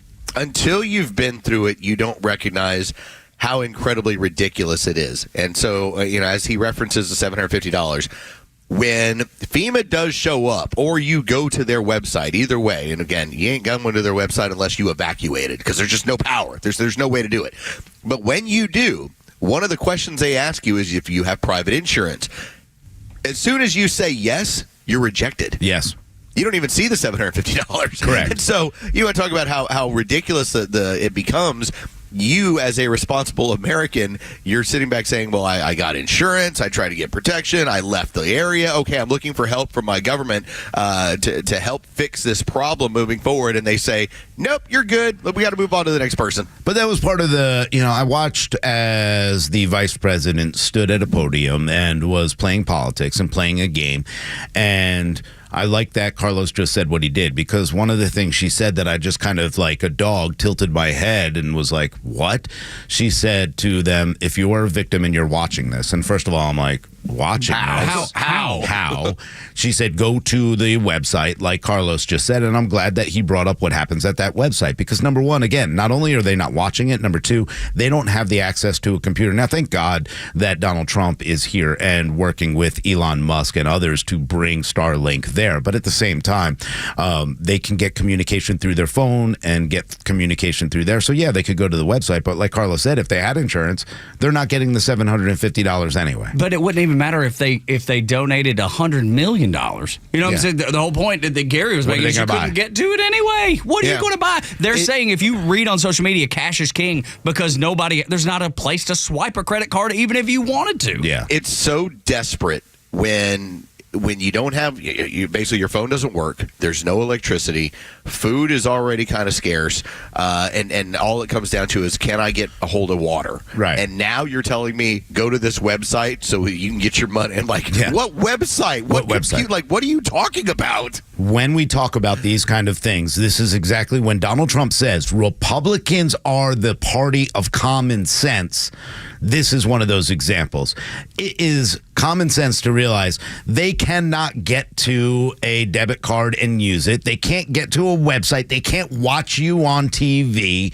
They can't do anything when it comes to what you're trying to offer. They're wondering where you are. Common sense says we need to get these people and we need to get these roads fixed. We need to get stuff into these communities. That's what we should be focusing on. I'm telling you, like when I went through this, it was like living in two different worlds, because we would be down here, and for that time period, you were cut off from all of civilization. You had no idea what was going on. Yeah, hey, what's the score to the game? I don't know. Nothing works. And so then we would, because at nightfall they would have curfew, we would leave at nightfall. We would drive back to Tallahassee, where we had ourselves a hotel room, so that we could at least have a place to stay that was, we knew was safe and was clean.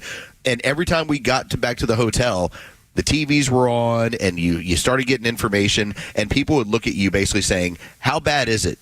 And you could only say to them, "You just have no idea." 2 hours away from you is a world that you would never recognize, and it's dangerous, and it's crazy, and it's desperate. And that's what these people are all dealing with. I just love the videos, and like I said, I've posted a bunch of them at Tug Coward across the social media platforms. And one of them was from the Redheaded Libertarian, and she had posted a video. Appalachia is just built different, and it's a burly hillbilly man with a train of mules, and they are loaded down. I mean, I bet he's got 50 of them behind him. And I just simply quote tweeted, "Look up the lyrics to A Country Boy Can't Survive and you'll understand this." And then there's another with that was posted by a Boone police officer. And this woman, this elderly woman, was in front of her house after dinner, and they had no electricity, no running water. The man with the pack mules trying to bring her water, and she wouldn't accept it. She said, "There's people that need it worse than I do. Please take it to them." And then another man being delivered insulin by these pack mules coming across the hills of western North Carolina. And these mules are doing what they were bred to do to begin with. It's unbelievable, the power of the human spirit when it's necessary and it's needed. And I would just like to say, in closing this segment, I just would love to have the faith of little Micah, the little kid that swept away. And if you've not seen the story, if you missed it, go back and listen to it on the app, or just search for the story of Micah. I want to have Micah's faith. This is the Morning Xtra on Xtra 106.3. The Kimmer Show is only live on Xtra 106.3 every weekday afternoon on your drive home.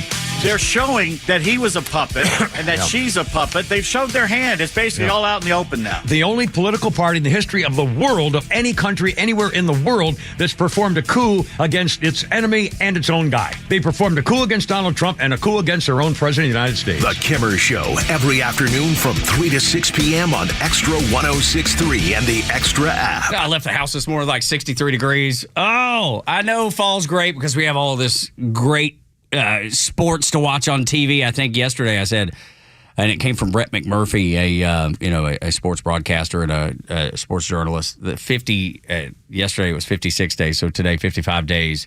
Every day you have a college football game or a NFL football game. You got playoff baseball. Unfortunately, the Braves are out, but playoff baseball is going on, so there's plenty of stuff on TV to watch. But the weather, I don't like the weather, to be honest with you. I'm a heat and humidity guy. I should have been born on the equator.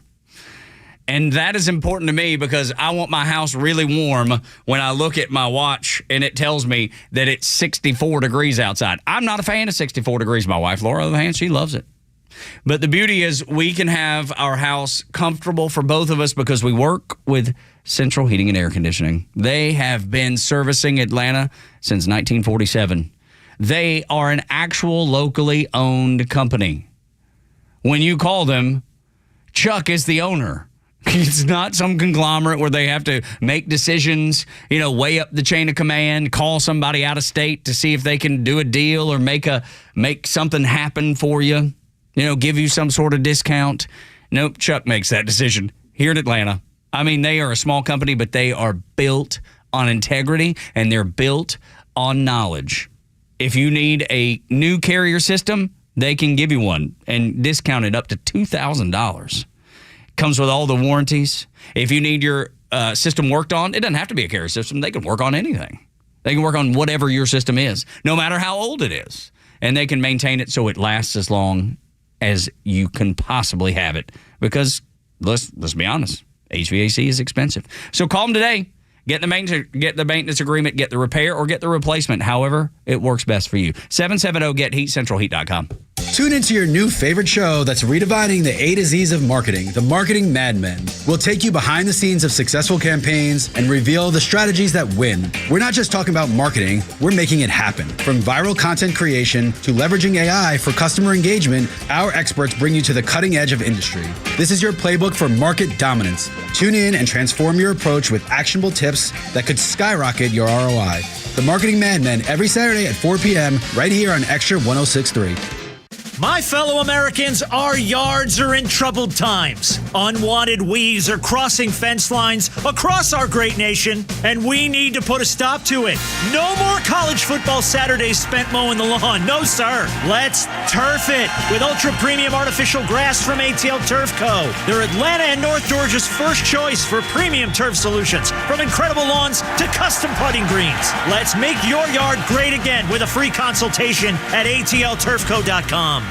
As an official community partner of the Atlanta Braves and the Atlanta Braves Foundation, the Warrior Alliance connects warriors and their families to free services such as health and wellness, housing, employment, education, legal services, and so much more. We need your financial support to increase our impact and change thousands of lives for those who served in the U.S. Armed Forces. It takes more than just thank you for your service. Make a donation to help warriors navigate to success after service. Go to thewarrioralliance.org/donate and make a difference today. The stories that matter to you. These are your Georgia headlines. Presented by RBM of Atlanta, your Mercedes-Benz connection since 1964.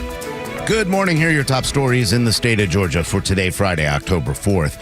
The Georgia Ports Authority announced that its Savannah and Brunswick facilities will reopen today after the union suspended its strike until January 15th to allow more time for negotiations.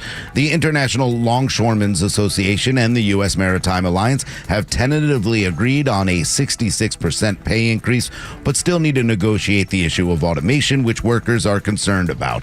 In the meantime, 45,000 port workers will be back on the job today.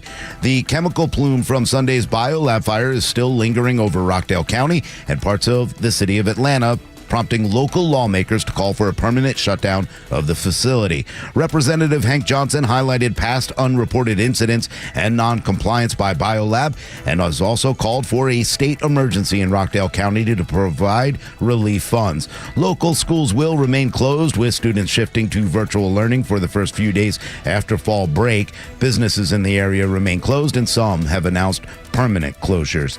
And in sports, Kirk Cousins threw for 509 yards, including a 45-yard touchdown pass to Cordero Hodge in overtime for a touchdown that gave the Falcons a 36-30 win over the Tampa Bay Buccaneers. Cousins also tied a career best with 4 touchdown passes on the night. The Falcons now sit atop the NFC South standings with a 3-2 record. I don't think anybody expected that. That the Falcons would be leading the NFC South. And look, I don't keep with the NFL, y'all know that. But I keep seeing the win, when I look at the ESPN app or I walk through, 680 The Fan and they're talking about it. And I don't think anybody was expecting the Falcons to win the last 2 games, right? I don't know. Going into the season, what they did off-season wise, I mean, obviously there were questions about what Raheem would be as a coach, and I think that was fair to ask, but, he was a pretty good coach regardless. But I thought with Kirk Cousins and watching him play in Minnesota, obviously before the injury, he throws a great ball. You got the weapons. Kyle Pitts is great weapon. Obviously, you've got so many good, just a running back in Bijan Robinson. And then, I don't know. I felt like they had a really good opportunity. I'm a Falcons fan and a Jets fan, and it's pretty much the same for me. So I always expect the worst. But I was hoping that this team would be what they're doing right now. Them being in first after having to play Philadelphia and Kansas City in the opening month is pretty impressive. So I heard down the hall, and I won't sell out who said it, but I remember after that second game, they're like, season's over. Season's over. It's done. It's over with. And I heard our Tug. Tug. You should be listening to me for sports. Well, no, right. I'm just saying, like, I just happened to be. It's probably John Michaels. Yeah, you beat me to it. Yeah, I figured. It's exactly right. And it was Brian Finneran was like, "Dude, you're crazy." Yeah. And it was like it's just in the bullpen, and for you listening right now, the bullpen is just an area almost like a kitchen, like a place where there's a Coke machine and the refrigerator. The break room. There we go. Thank you. Better description of it. They just happened to be talking. I just happened to be walking through, and Finneran was like, "Are you crazy?" Like he was like, "That's the craziest thing I've ever heard," and now. It turns out that is the case. Yeah, I mean, look, Drake London has been really unbelievable and a great target. And I don't know, there's just so much upside. And you have the best kicker maybe in all of football, even though he missed one yesterday and everybody was like, wow, everybody was surprised. But otherwise, I mean, he threw for Kirk Cousins threw for 509 yards and 4 touchdowns yesterday. That's a good sign. And, it took him a little bit to get adjusted to what's going on. He's had up and down games, but it looks like he's going in the right direction. Getting better every game. He's getting more used to his receivers. I mean, Darnell Mooney, Drake London. Yeah, they're names that maybe people don't know, but they will. Indeed, they will. And man, I'll tell you what. Kadero Hodge yesterday, I mean, that was a dump pass that he broke a tackle and took off. Now, their defense might be a little bit of a problem. Suspect. Yeah, but at the same time, the Falcons defense, there's enough strength there that they need to get better. I mean, they had a hard time tackling last night, and which is kind of why they could have been a way, way bigger win for the Falcons. Their defense let up a little bit too much, but Baker Mayfield did a great job yesterday as well, so that's a big win. Kadero Hodge was also the guy that recovered that muff punt for the touchdown. Yeah. Total hustle player. Los, I'm going to sound like a guy that I'm going to sound like Tim Walz. That's what I'm about to do. Okay. Uh-oh. And I don't I'm waving both my hands, celebrate whatever. I'm so happy. Happy. You know what I took away from that game, other than the Falcons one was great. Like, those throwback uniforms are so freaking amazing. They look great. And the last 2 weeks, they've looked awesome. So good. I mean, like, best in the league, my favorite. I mean, I'm a little biased because I grew up a Falcons fan, whatever. But then I didn't realize that they were going to do this. There was somebody that posted a picture of old Atlanta Fulton County Stadium when the Falcons played there, and the painting in the end zones and the old bird in the middle, and that's what they replicated last night. It was so nostalgic and cool. Awesome. I loved it. I was my favorite, man. Look, I got to ask you guys a question because I can't figure this out, and I put it up on Twitter yesterday. For some reason, and I have no idea why, I do not like Baker Mayfield. And I don't even know why I don't like him. I don't know if he did something when he was in college, like some kind of controversy or something that has stuck with me in the back of my head. But for some reason, every time I see Baker Mayfield, I have no reason behind it. I'm just like, I don't like that guy. I totally dig Baker Mayfield. I've always felt like that. And I felt like when they drafted him number 1 overall to Cleveland, here's the reason why. Baker Mayfield was a walk-on at Texas Tech. They got a new coach, and they told him after he won the starting job, well, we're still not giving you a scholarship. He's like, F you guys, watch what I'm going to go do. And he went and won the Heisman at Oklahoma. Yeah. And then everything has always been, doubt me, and I'm going to show it to you. Yeah, and that's what his career's been. I mean, he's such a good quarterback, and he's fun to watch, and I'm like, I don't know why I don't like him. He was a cocky SOB, and the media hated him in college. Okay. He planted the OU flag at Ohio. I loved it. At Ohio State, he was grabbing his junk against Kansas. He must have annoyed me doing one of those things, but I'm like, man, why don't I like this guy? He's fun to watch. He really is a great quarterback. Reevaluate, readjust. Yeah, I did last night. One of our good listeners, Dean, was like, hey, here's the deal. And I was like, yeah, I don't know why I don't like him, but, I like watching him play, so I have to turn the page on that. Not to use a ridiculous Democrat. Turn the page. Turn the page. You guys all repeat after me. Repeat after me. Turn the page. Ready? 1, 2, 3. Turn the page. Okay. Now that we're talking about Walls, it's something we didn't get into last hour. I don't want to play this piece of audio just because I think it's good, and it's something that came from CNN. Make it a little bit of an audible here. Are you good? Board up, Goey Virgin River. The captain has got it, and it's a senior analyst political analyst on CNN. His name is Scott Johnson, and he had a question that it seemed almost like a Donald Trump question about Tim Walz.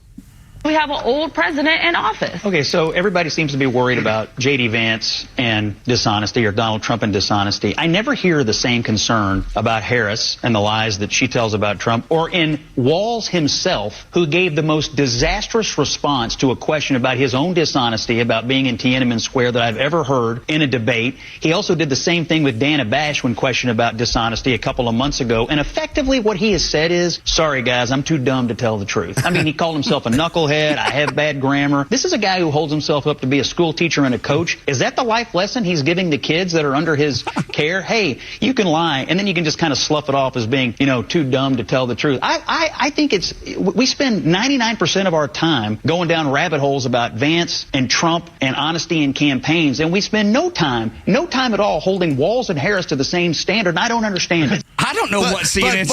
I don't know what CNN's trying to do, but...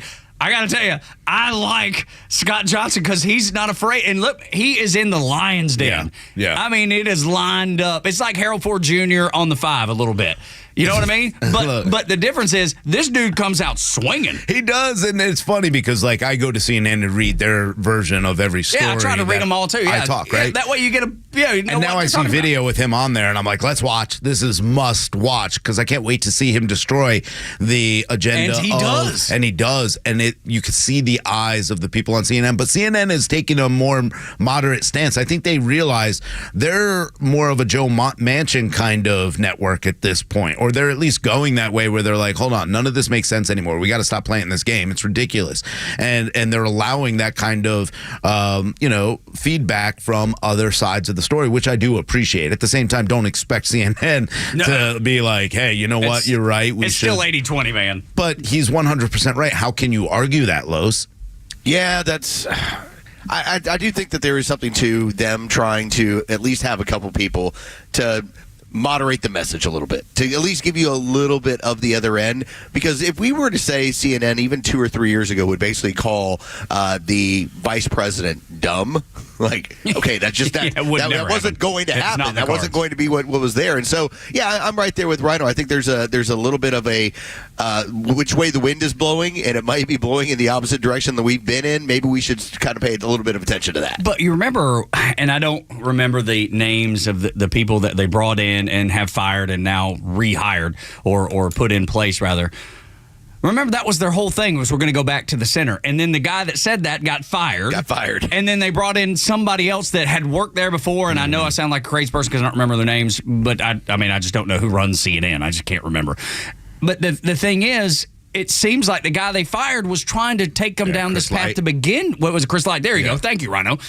And they ousted him for doing just that, and now they're doing it. Well, numbers relatively. Well, relatively doing it. It's still 80-20 Democrat versus Republican. But they picked. What I was going to say is they picked a strong conservative to actually argue the other side. Well, remember, timing is always the issue. When you're in 2020, 2021, and you have a new Democrat administration, everybody over there is like, what are you talking about? What do you mean we're going to try and center? Look where we got our people in. We're right where we want to be. Now we get to 2024, and you see which way the wind is blowing, and now it turns into, I want to keep my job. Yeah. Look, which is a strong command, Rhino. Yeah, because we all do. It is weird to see what CNN's doing, and there's got to be more to it than we're I think we're more on the right. They're looking and saying, hold on, our numbers are horrible. There's no way to say this. The only way to go back into the media or to be respected at all at this point is to maybe be a little bit more honest, because even their headlines have changed. Here's the headline: devastating Jan 6 details back in focus, but voters may not care. They never would have put the but voters may not care, last year probably, or the year before. Right. So you're starting to see this. As fraud scandals erupt in Minnesota on Governor Tim Walz's watch, accountability is in short supply. They don't like Walz. They don't like this ticket. They don't like what the Democrats are doing. They don't see it as good for this entire country. And again, they see that this country is going downhill. And I honestly believe that CNN sees that the open border is more of an issue than anything else, and Kamala Harris's handling of it. I don't think there's a bright future. Bright future for CNN or for the country? No, for the country with Kamala Harris and Tim Walz as the people running this country. I just don't know that they're definitely not a conservative outlet by any means. It's so they just happen to, in my opinion, they just happen to land on a really, really strong personality to argue the other side. Yeah. And they're okay with riding the wave. They're okay with that, though. Yeah, that's what I'm saying. They're okay with that. Don't get me wrong. If Donald Trump farts, they're going to say he just destroyed the entire climate. Yes. Okay? Like all the cows. Yeah, they're going to say he just ruined the entire. They're not going to be with like a straight face, right? Yeah, they're going to bring in experts that talk about methane and but the reality of it is this: they're not changing. They're not going to be a little bit more red or go towards Trump at all. What they are doing is distancing themselves from two people they realize are a really bad choice. Well, their big hope, and what it's got to be, is got to be Trump wins and they get to reap the benefits of being the adversarial media, because that's their best numbers were basically during from 2016 to 2020 in recent memory, where all of their programming was anti-Trump. It was the same thing with MSNBC. As much as they all wanted him out, as soon as he was in 2020, all of them had huge ratings dips. Yeah. And that's not changed because CNN's still in dead last. Right, yeah, and they will be. But you know what? As soon as they could get Jeff Duncan away from collecting his money for being a shill for them, they'll replace Johnson and make sure that he's not allowed. Oh, jeez. Donald Trump. There goes the ozone layer. He just destroyed the environment, Los. I don't know if you heard that or not. But it was rancid. Wow. And now we're all, it's worse than what happened in Conyers. I know that. It's a for cloud. Sure. Good Lord. Morning Extra on Extra 106.3 when we continue. When you learn how FEMA works, it's a pretty painful lesson. Next on Extra 106.3, Tug, Rhino, and Los. We're on the air until 10. Welcome you to the show at any time. 404-741-1230. Appreciate all the callers so far this morning when we're discussing what's happening in Western North Carolina, East Tennessee, just with the dreadful response of FEMA. But so if you have that or anything else on your mind, you're always welcome.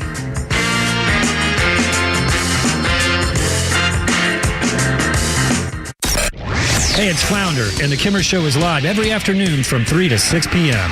Free speech is like a pressure cooker and the valves on the pressure cooker. If you start shutting off all the places that the valves are, guess what happened? Well, that's why we have the other amendment, like the second one, so we can keep our guns. I mean, seriously, that's what they do when they shut you up and then try to get your guns, and they'll never get to stage 2. The Kimmer Show, every afternoon from 3 to 6 p.m. on Extra 106.3 and the Extra app. Extra 106.3 listeners are falling in love with Nucky's Hoagies in Roswell. Me and my wife now find our favorite sandwich place. That food over there was great. Yeah, those rolls are so soft and sweet. I mean, it was just melt in your mouth. It was, and the steak was tender and juicy and flavorful. I can't say enough about it. It was very, very impressive. It was so good. Make Nucky's Hoagies in Roswell on Woodstock Road your new favorite spot for lunch or dinner. Nucky'sHoagies.com. Tune into your new favorite show that's redefining the A to Z's of marketing, the Marketing Madmen. We'll take you behind the scenes of successful campaigns and reveal the strategies that win. We're not just talking about marketing, we're making it happen. From viral content creation to leveraging AI for customer engagement, our experts bring you to the cutting edge of industry. This is your playbook for market dominance. Tune in and transform your approach with actionable tips that could skyrocket your ROI. The Marketing Madmen every Saturday at 4 p.m. right here on Extra 106.3. You know the old expression, I love it when a plan comes together? Well, with our First Liberty Notes, this has been so true. Hello, I'm Brant Frost, founder of First Liberty Building and Loan. You hear about our family's company all the time right here on this station. For over 30 years, we've been the local lender who said yes when the big banks say no. A couple of months ago, we opened up our First Liberty Notes program to Main Street investors just like you, and the response has been just incredible. Folks from airline pilots to physicians to even pastors are now earning 8 to 13% interest rates while helping to fuel the growth of local small businesses. If you're a qualified investor with a minimum of $25,000, you too could be earning 8 to 13% interest. We'd love to have you join our First Liberty family today. Go to FirstLibertyGA.com and see if our First Liberty notes are right for you. Go to FirstLibertyGA.com. That's FirstLibertyGA.com. First Liberty notes are not obligations of or guaranteed by any financial institution and are not secured by any collateral. They are not FDIC insured or guaranteed by any government agency. You could lose money. SEC accredited investor status must be verified. Securities not offered in any jurisdiction in which it is unlawful. Get ready for Real Talk on the Janelle King Show, where we tackle kitchen table topics that are banned from family gatherings, but crucial for a strong republic. Tune in every Saturday at 3 p.m. and every Sunday for an encore episode at 9 a.m. And if you can catch us live, great. But if not, no worries. New podcasts drop every Tuesday on the Podcast Park right here on Extra 106.3 or wherever you get your podcast. Join us for insightful conversations that matter. Fox on Tech. A new Trump family-backed crypto business is making waves. World Liberty Financial is a crypto lending platform, and the idea is to enable folks that have been locked out of the system gain access to capital. Now, how the company plans to do this is through something called decentralized finance. That means users can transact directly with each other without the middleman of a bank. While the Trump family won't run the platform, they are playing a major role. The former president, as well as his 3 sons, will likely hold positions in the company. And in a Spaces conversation, former President Trump touched on why his opinion on the crypto space has changed so dramatically and emphasized the need to depart from Biden-Harris policies. They've been very hostile toward crypto, toward all of it, and extremely hostile, like nobody can believe. Nobody even understands why. My attitude is different. If we don't do it, China's going to do it. China's doing it anyway. They are. But if we don't do it, we're not going to be the biggest, and we have to be the biggest and the best. With Fox on Tech, Kelly O'Grady, Fox News. The Morning Extra. Glenn Beck, Clay and Buck, The Kimmer Show, Jesse Kelly, Jimmy Fallon, and Guy Benson. The biggest lineup of conservative voices in the South are on Extra 106.3 FM and the Extra 106.3 app. Make sure you download that app. It is free for Apple and Android. 7 o'clock hour brought to you by Van Sant Law. If you're in an accident, make the right call. VanSantLaw.com.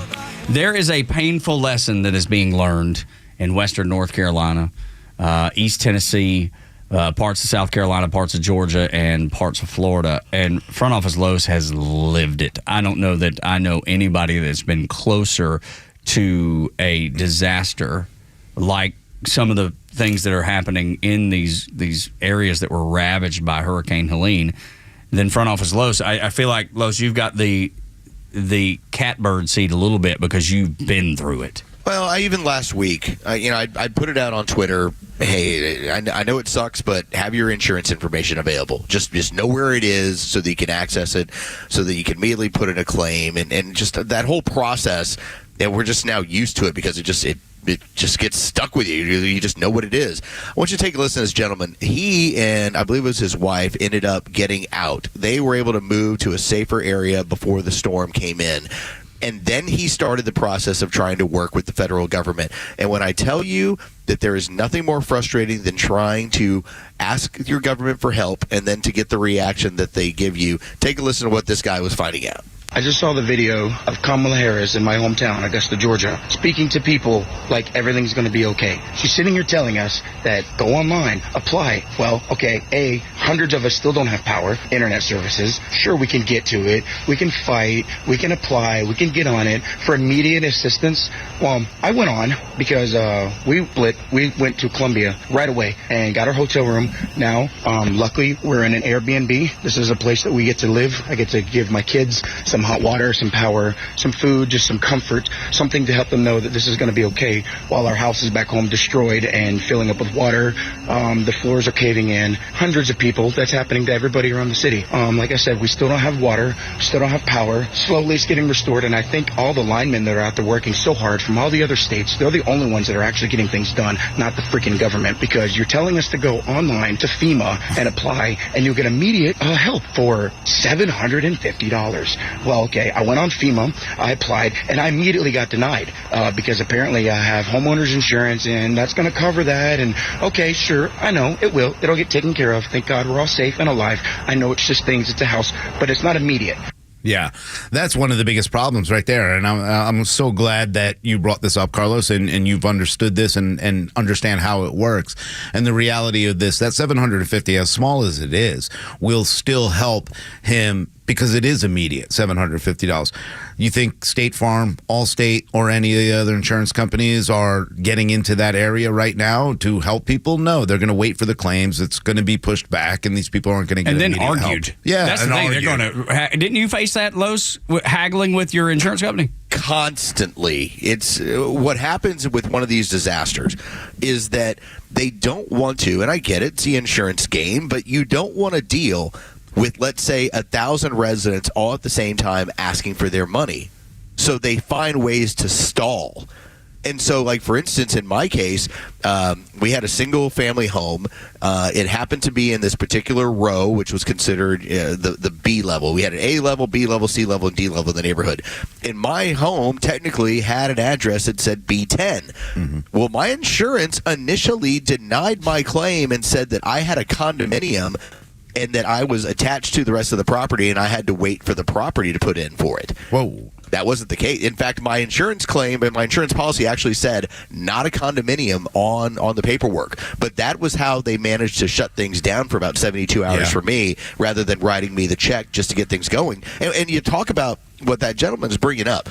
When you have people crossing the border and they're given a debit card with $9,000, do you realize, like, remediation in order to do the work as far as drying out your home typically costs somewhere in the range of $7,000 to $10,000? That's what he's asking for. It's like, I want to get this process started, but my government's not helping me. Yeah, this is going to be a huge issue, and a lot of people are going to be dealing with this for months and months and months, and maybe even years. I've never been through the hurricane.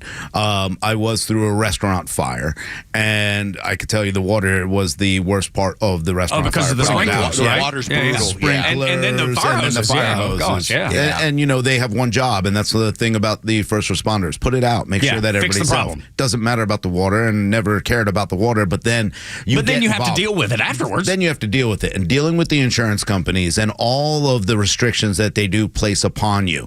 And it is harder and harder to make it happen because a lot of times, and Carlos, you probably had to do this too with the flooding, is you have to give them an inventory list of what was damaged, what it was worth, the original this, the original that. I need this receipt, I need that receipt. And, sometimes they won't ask for receipts. They just look for, the value of what it is. And you have to go through all that. And then they fight you on that all the way. And before you ever get the check to start buying the products that you need to, rebuild your life, it's almost impossible to get done because you've gone through all that. Then they say, hey, you need to put this in and do this and do that next and do this and do that, and it's just so much, and it's so overwhelming for these families. And a lot of these families not only just lost their home, but maybe they lost a loved one. And we talked about that young boy.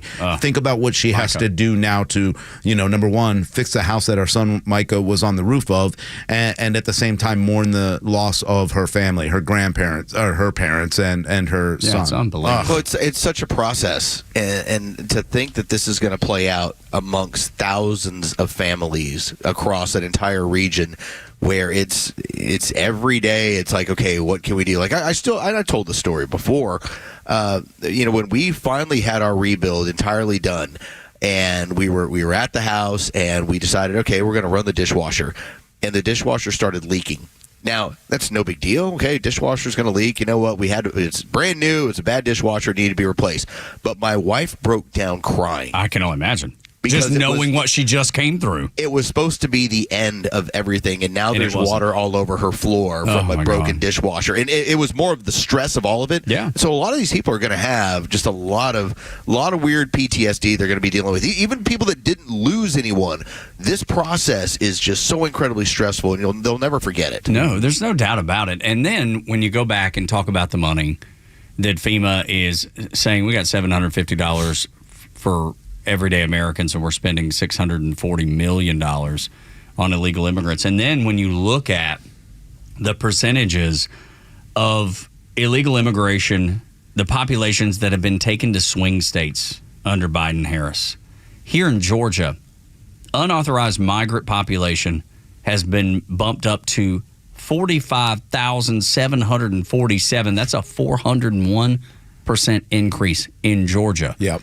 Every swing state has the same exact percentage of increase. Why, Tug? North Carolina is 32,000, and that is a 446% increase. Why? Because they need those voters in those swing states. But then but when you combine that with those people are getting $9,000 debit cards, and you're offering American citizens who's had their lives destroyed and washed away, everything that they've ever known. Most of those people were born in those mountains and will die in those mountains. Everything they know and have known is gone, and you're offering $750 per, and you're offering illegals that you're dumping into their communities $9,000. Yeah. Dude, so there's no way to wrap your head around that unless there's an ulterior motive. I don't want to make this worse, but I'm going to, because I think people need to understand what's happening here too. Not only are they getting this money, and it's easy to convert to cash and easy to be able to use in different forms. I have a friend, and I can't say his name, but he's a police officer out in Norcross area, and he was part of the huge bust of the fentanyl. It was pills and fentanyl, just drugs. So the fentanyl by these gang members who all got tons of money from the government when they got here because they were given handouts and this, that, and the other. They were using that money to bring the drugs across the border. They were using that money in order to work their drug business, their cartel business. That's the sick part about what they're doing with this money is not only are they taking your taxpayer money and giving it to them, they're giving it to them to kill you. Because that's exactly what's happening. These cartels are taking that money and getting all the drugs, weapons, and children, human trafficking. That's what they're using a lot of this money for. That's the scary part. Meanwhile, we have people who actually are American citizens who need help, and we're not there for them. Morning Xtra and Xtra 106.3. We're going to get you a Neil Bortz report and a Fox News update. And then when we come back, so Liz Cheney, maybe now that she's campaigning with Kamala Harris, she's such an eloquent speaker, maybe she can tell us what Kamala's policies are. Next on the Morning Xtra on Xtra 106.3. Get the app so you can listen live and on demand to this show until 10. The Glenn Beck program from 10 until noon until 3. Clay Travis and Buck Sexton, the most listened to and biggest conservative news talk show in America, carrying the torch that was lit by Rush Limbaugh. And then the legendary voice of the Kimmer, Pete and Flounder from 3 until 6 here on Xtra.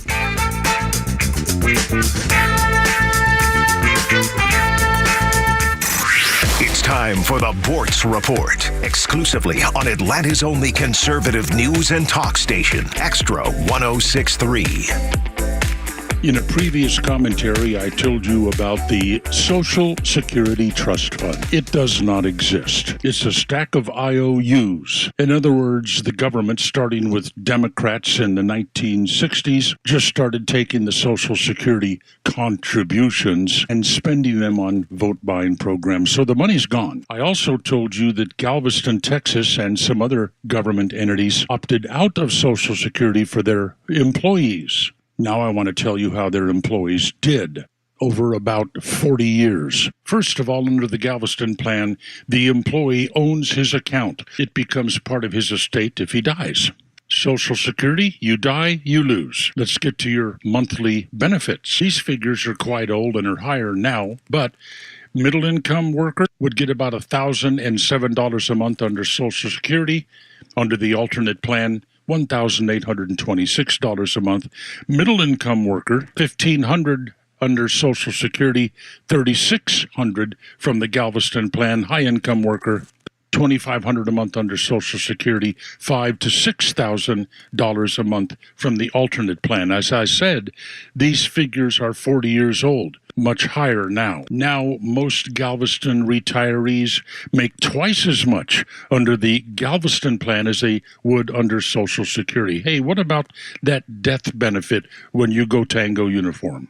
Social Security, you get $255. Galveston plan, you get 4 times your annual income as a death benefit, up to $250,000. The Galveston County workers love it. Less than 1% of those workers say, oh, no, not me. I'm going to stick with Social Security. What was the federal government's reaction to this? This is too good. This is a threat to our Social Security system. So they passed a law making it illegal to opt out of Social Security.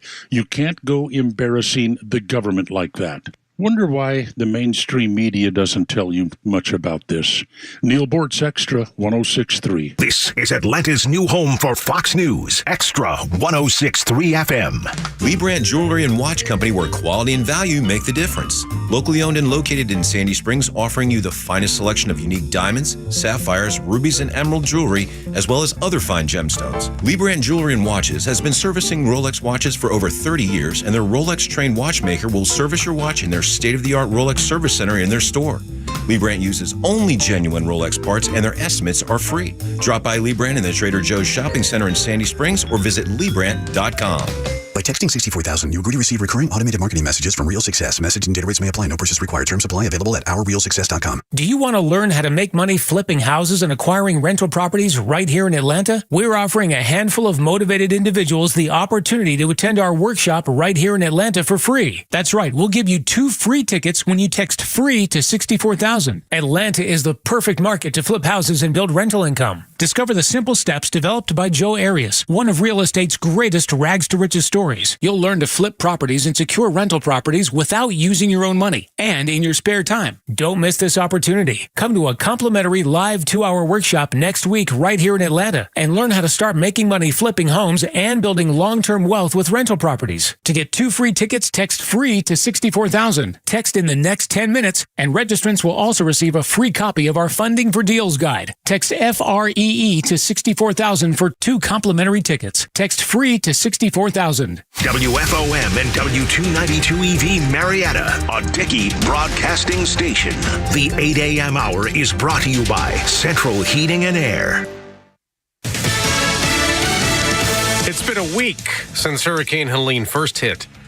I'm Dave Anthony, Fox News, and it's up to 220 people dead. More still unaccounted for, and millions still in misery. 4 of our neighbors' homes actually washed away down the river, and it's just a disaster. Andrew and Devin Freund are in Mountain Lake Island, North Carolina, and like many, have no electricity among the 700,000 power outages that remain. There's major damage in this small area, and we just feel like we're being forgotten. Hardly anyone has flood insurance. President Biden assessed damage in Florida and Georgia, pledging full federal assistance. There's no Democrats or Republicans out here. It's what we do to make sure we restore the economy. Only Americans are here. But former President Trump is critical of the response, telling Fox they've given over $1 billion to illegal migrants that came in, and now they have no money for North Carolina, for Georgia, for South Carolina, and Alabama, Tennessee, and Florida. I think that's a disgrace. And he'll go to Georgia and North Carolina today. The head of Homeland Security insists FEMA has enough funding for Helene's recovery, but without more money from Congress, they won't have enough if another hurricane hits. Iran's supreme leader led Friday prayers for the first time since 2020, praising Tuesday's missile attack on Israel, saying they'll do it again if necessary. That barrage was in retaliation for the killing of Hezbollah's leader, and Israel keeps targeting the Iran-backed militants. Israeli airstrikes continued in Beirut overnight. There are reports that Israel targeted a possible successor to Hassan Nasrallah. Neither the IDF nor Hezbollah have commented on that. Fox's Nate Foy in Tel Aviv. Dock workers are back on the job this morning at ports from Maine to Texas, ending their 3-day walkout. The strike is not good for anybody, but it had to be done because we deserve it. He's in Brooklyn, New York. A tentative agreement gives him a 62% pay raise over 6 years, but that and other issues will continue to be negotiated. America's listening to Fox News. The big wireless carriers want you to overpay for data you don't need, but you don't have to settle for that. With Pure Talk, you get to choose how much data you actually want. For just $25 a month, enjoy unlimited talk, text, and 5 gigs of data, plus mobile hotspot. Stop overpaying and switch to Pure Talk today. Dial pound 250 and say the keyword Pure Talk to switch and save 50% off your first month with Pure Talk. Dial pound 250 and say Pure Talk for an additional 50% off. NYPD officer Jonathan Diller's tragic story made national headlines this year. Now, Jonathan was shot and killed by a career criminal during a traffic stop. Jonathan, who is just 31 years old, leaves behind his wife Stephanie and 1-year-old son Ryan. Now, nothing will ever replace the loss of a husband and a father, but the Tunnel to Towers Foundation was able to pay off the mortgage on the Diller family's home. Please commit to $11 a month. Go to their website, the letter T, the number 2, the letter T.org for the Tunnel to Towers Foundation. You may know Bortz is back, but not everyone else does. Tell anyone who loves America, Bortz is back on the radio in Atlanta, and his new home is Extra 106.3. Listen to him now on the Extra 106.3 app. Yeah, because if you missed him on Tuesday, can go back and hear exactly what he said. If you ever missed his Bortz reports, they're right there. Those are the daily Bortz reports that run throughout the day here on Extra. If you miss any of those, you can go back and listen to them. Matter of fact, we had a guy email the other day. He's like, hey, I missed him. How do I hear Bortz? I want to know what he had to say about whatever it was. I think it was something to do with the vice presidential election, and directed him right to the Extra 106.3 app. He downloaded it easily, went back and listened to him, and even reached back out and said thank you with an email. So we always appreciate that. And you're welcome to do it as well. 404-741-1230 if you would like to join our conversation this morning on Extra 106.3. I got to tell you, sometimes when ball clubs make a trade, you have that pause. Oh my gosh, did we do the right thing? Are we, salvaging the future to hopefully, do something right now? Or mortgaging the farm, I've heard it called. But I'll tell you, if I get the trade opportunity to pick up a Tulsi Gabbard and trade off a Liz Cheney, I'm doing that deal every day. Every day. Good Lord. I mean, yesterday seeing Liz Cheney walk out, it was almost like, of course you're right there.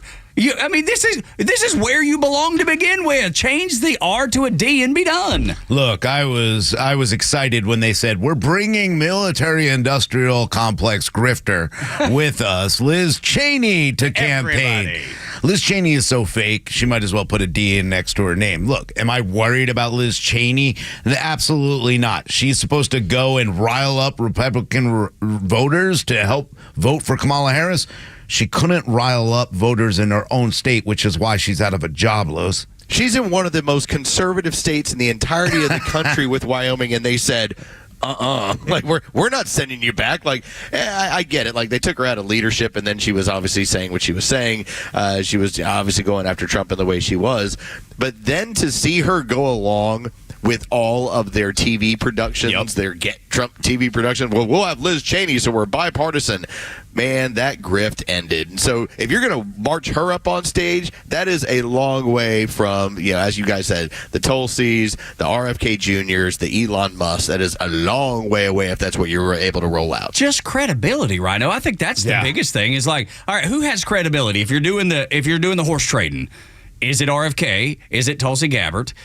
Is it Elon Musk? Or is it Liz Cheney? Who's got the credibility? I see Elon Musk sending Starlinks to a place that needs it in desperate fashion in western North Carolina and East Tennessee. So I'll take that credibility every day over somebody that did a sham made-for-TV production in January 6th trials. What has Liz Cheney done for the American people? Nothing.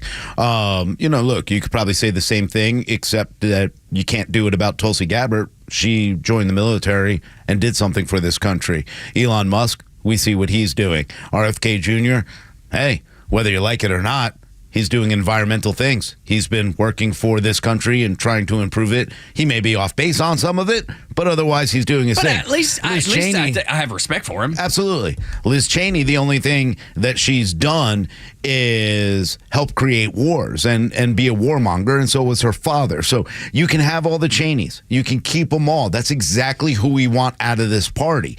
We don't want the uniparty. We don't want the warmongers. I am who I am, and I am a conservative hippie. I don't want war, and I know that Donald Trump won't bring war. In fact, he'll stop wars all around this country, because right now I'm scared more than ever of what's going to happen in the Middle East and how it's going to affect the rest of this world. Liz Cheney and her father were the ones that did that to this world. I'm thinking maybe the only one that would be actually like move the meter, make me go, oh, maybe I'm missing something.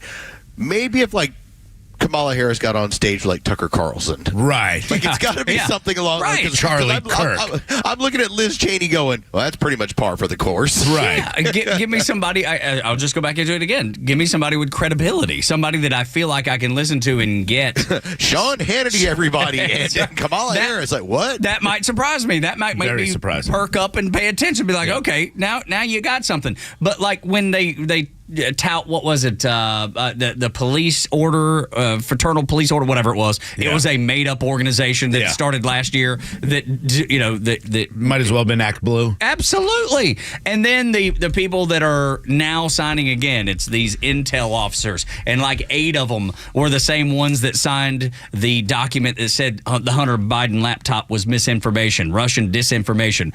So you're telling me that's who's endorsing you? Yeah. That doesn't give me any reason to pay you any attention. No, plus you look just like the dude in a dress in the Navy, so I don't care about you. You're not doing anything. You're not raising anything except for lies. What you did at Jan 6, that fake special committee, when you redacted a comment because you wanted political gain or you wanted to be seen in this fake TV special, and you actually omitted a part where Donald Trump, in his tweet, you blacked it out, Liz Cheney, that said peacefully protest.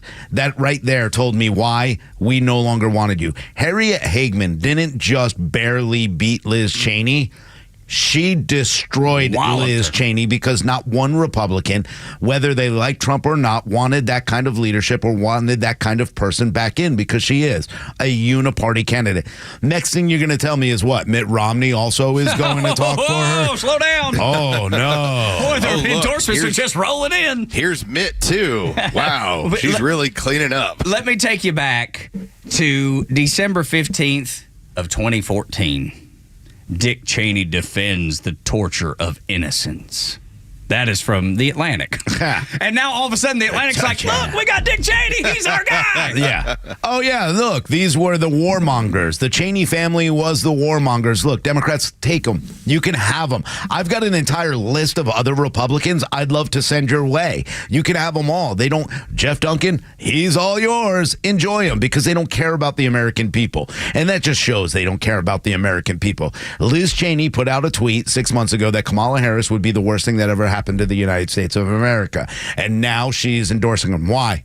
Why? Well, it's pretty easy to figure out. I'm no genius. I'll never admit to being a genius. But I will tell you this. When money starts lining your pockets, you start changing your stripes. Well, power is seductive. And she used to have it. She used to be influential. Obviously, her father's a former vice president. And so to now be on the outside looking in, well, how do you get back in? And this is what Jeff Duncan's done, and the rest of them all do it as well. All right, I'm going to play the game where I come across as I'm reformed. I figured it out. Now I know. I happen to actually know that this is the right side to be on, which, again, it's just about the fact that if there's a uniparty, this is what it looks like. And it's these people that run this. Yeah, and you know what? You want to know why she wants to be back on there? It's this easy. And you know why she hates Donald Trump? Because he doesn't create wars, which doesn't line her family's pockets, because you know where their contracts are? All in forever wars. That's where they make their money. Donald Trump made a mistake in her mind by saying, hey, we're going to get out of Afghanistan. I'm putting together a plan. Now, if the Biden, administration or Harris administration wanted to take that plan, get rid of it, and do it the wrong way, that was up to them. But he had a good plan to get out of there, and it was a smart plan. Liz Cheney got upset about that. Why? Because the forever war, the money was going to stop funding. This is a way to save her family's legacy, the money that they make, because they know that Donald Trump, when he gets in office, war won't be. And when Kamala Harris, if she were to get in office, we got 2 forever wars that she's going to benefit from. Nobody loves it more than them. Holy cow. You remember yesterday when I was bringing up the organizations that were siphoning off money that should go to FEMA and the people that are suffering immeasurably at this point in Western North Carolina, East Tennessee, South Carolina, Georgia, and some in Florida as well. Now, all of a sudden, these programs are getting the attention of the mainstream media. They finally caught up with our show, but I want to let you hear from the folks down in Florida first, because this is... It has to be publicized. More people have to know about this, because it is infuriating to know that your federal government is willing to take the money that you pay in your tax dollars to benefit people that are in dire straits, and they're giving it to illegal immigration resettlement programs. Ashley Moody down in Florida. If you don't know who Ashley Moody is, she is terrific. She is the Attorney General, a former prosecutor, a former judge. She knows what she's talking about. Listen to her talk about these resettlement programs. They have taken the FEMA Emergency Food and Shelter Program and over time siphoned off hundreds of millions of dollars into basically making it an illegal immigrant resettlement program. And so when you see these states and cities around the nation declaring emergencies, even blue states, because of what this administration has done, encouraging more and more and more, developing programs to encourage more and more and more people to come here, the government, Biden and Harris, are having to fund that on the backs of the American people. And now, right now, in Florida, North Carolina, Tennessee, Georgia, all of these states are hurting because of this truly natural disaster, not a Biden-Harris-made disaster. They're saying we need more money. And of course they need more money because they've been laundering it from the true and intended purpose of this fund that Congress set forth. Laws be damned. This is unbelievable that this is happening in the United States of America and more people don't know about it. I'm glad that she's bringing it up. I'm glad that we were able to bring it up, and I'm glad that you now know what your federal government is doing and why. When you hear Alejandro Mayorkas and you hear the director of FEMA and you hear these people in the federal government say, "Yeah, we're just out of money, y'all. We have enough right now to probably get us through." But it'll just be $750 to each individual that is up there in this disaster zone. Probably not going to be much more than that. And we're expected to go, okay, y'all don't have the money, it's okay. Hell no. Yeah, it's not okay. No, it's not okay. And FEMA, they said we have the funds. That's according to FEMA, which is the weird part about it. And then Mayorkas comes out and says, well, yeah, no, I mean, we don't really have the funds. And this is where it all went bad. Mayorkas should have been impeached a long time ago. The fact of the matter is this: the establishment, Republicans and Democrats, don't have the balls to do what's right, which is remove a guy who is affecting Americans every day. And the more we go back and the more we look at all the decisions that Harris has made, those decisions have come back to hurt only one group: Americans. That's it. They're hurting Americans, and they're doing it for illegal votes. That's what this is all about. And the reality of this is that they are playing games because they know that they can use this tragedy as a political game and pull out a fake climate change excuse and saying, see how we ran out of money? See how we weren't able to help those people? We need taxpayers to step up because we need to take your funds and give it to other people. Even though we misused them and gave them to people who don't deserve them, we need more money. Let's get to the math, because that's the part that's going to bother people. When we had Hurricane Katrina occur, you had the federal government that spent about $2.7 billion to put enough trailers so people had someplace they could stay while their homes were being rebuilt and they were dealing with the devastation of that flood. What the federal government is telling you right now is that those FEMA trailers and all that sort of stuff that's going to be available in the past is not going to be available to you moving forward. That's the math here. Yep. And so as much as you have these people who have lost their homes and they're saying it's a $750 check, what they're not telling you is the $2.7 billion to give you a temporary home, that's what you're not going to get that you used to get in the past. If you don't believe me, which I question me all day long, I'm glad that you are. You should. Go look up the Shelter and Service Program and the Emergency Food and Shelter Program. Those are federal federal programs under FEMA. Year before last, they cashed out $360 million for illegals. Last year, that amount doubled to $650 million. Sanctuary cities, that's where that money is going to. That's where they're funneling it to, and making sure that people that haven't paid into the system, aren't owed anything, are getting these debit cards with $9,000 on it. And the people that you see suffering on social media, on the news, wherever you're getting your information, are getting $750. Read into it. Yeah. Understand what your federal government is doing to you. And I want you to look at what Trump and Kemp are doing. putting everything together, working together so that they can help Americans and all Americans. The same thing that DeSantis is doing in Florida. And I'm glad that that strike ended. I really am, because that will allow some more relief to the people who are struggling. So I'm glad that happened. I think Kamala Harris was on the wrong side of that, and I think that's a huge problem. But you know what? We still got a lot of issues that we're going to have to deal with, because Kamala Harris will tell you, well, you know what, when we're going into this, because this is all about politics for her. This is not about helping Americans, especially a majority Americans. What she said yesterday was so disgusting that, well, you know, the response needs to be equitable, and we need to make sure that the minorities and everybody else get help before the white people do. That's how disgusting they're playing politics with this game. The other truth is that they played politics with the Strategic Petroleum Reserve. They emptied it out so they could lower gas prices, and they did it just in time for an election. But at the same time, guess what? We don't have enough gas for the next hurricane that hits. So when you hear Mayorkas say we don't have enough for the next hurricane, remember why. Number one, we emptied out what belongs to the American people and should be there for emergencies like hurricanes when Americans need it. Number two, the fact of the matter is this. They are the ones, the Democrats, who are continuing to make sure that we don't have the emergency funding because they're giving it to illegal aliens. That's what's happening. You know it. We know it. Everybody knows it. What are you willing to do about it? Are you willing to make sure that America stays on the right path by voting? Because that's the most immediate way to do something. You have to be reaching out to your senators. You have to be reaching out to your congressmen and congresswomen. And it's easy to reach out to them. Phone calls matter.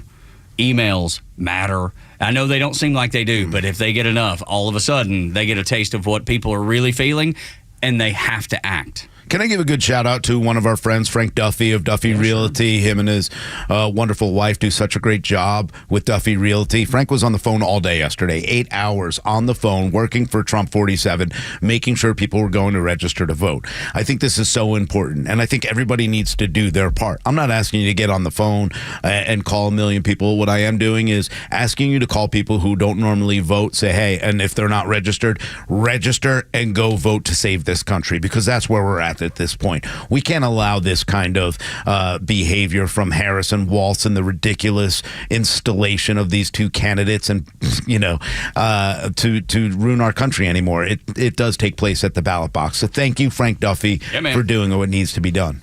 He is a good man. Front office Los knows that. He's traveled to ball games with Frank. It's a good friend. We've had a lot of fun. No doubt. And he is a good man for sure. When we continue on Extra 106.3, 8 o'clock hours brought to you by Central Heating and Air Conditioning.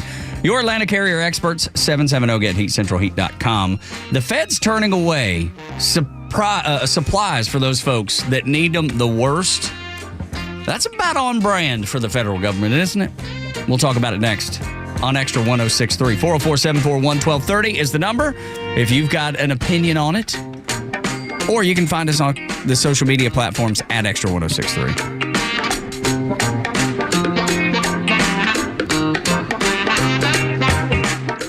Stream Clay Travis and Buck Sexton, Glenn Beck, Fox News, and even NASCAR on Sundays, anywhere on the Extra 106.3 app. Download the app now and get 24/7 access to the live stream, the latest news, and everything you need to know about Atlanta's only conservative talk station.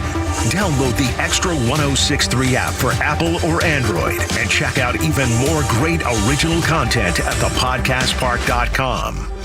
Shooting drills. A coach who knows the game can teach their team how to improve, but one who genuinely cares about each player have what it takes. We got this. Can inspire them to win. At Truist, we believe the same is true for banking. Because when you work with someone who knows a lot and cares even more, you're unstoppable. Truist, leaders in banking, unwavering in care. Start feeling unstoppable. Visit truist.com/care. Truist Bank, member FDIC, leading based on top 10 U.S. commercial bank.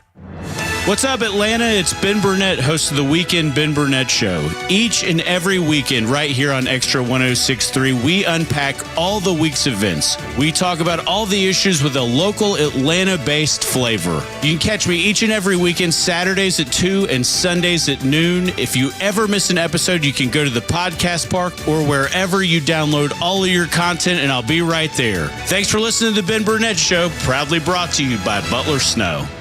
Are you the type of consumer that likes to do your research before you choose a company? Well, then you need to join Dan Watkins, Chris Lolamy, and myself, Jim Niarchos, every Saturday morning at 9 for the All Four Seasons Home Show. We only vet local businesses with a proven history of integrity, competence, and solid customer service. The All Four Seasons Home Show helps you make a good consumer decision, save money, and not get ripped off. You can also follow our podcasts on Apple, Google, and Spotify. The All Four Seasons Home Show, Saturday mornings at 9, right here on Extra 106.3. Millions of guys suffer from erectile dysfunction. That's 1 in 4 men. And I can tell you, I'm one of them. If you or someone you know suffer from ED, Peyronie's disease, or PE, here's 38-year emergency room doctor and founder of Total Body Therapy of Georgia, Dr. Eric Deal. Patients who enter my office are often frustrated, hopeless, depressed, and embarrassed. I understand the problem, and I'm going to help you fix it. There are lots of competitors that don't have the credentials that I have. When you go to other clinics, you're not going to see a board-certified physician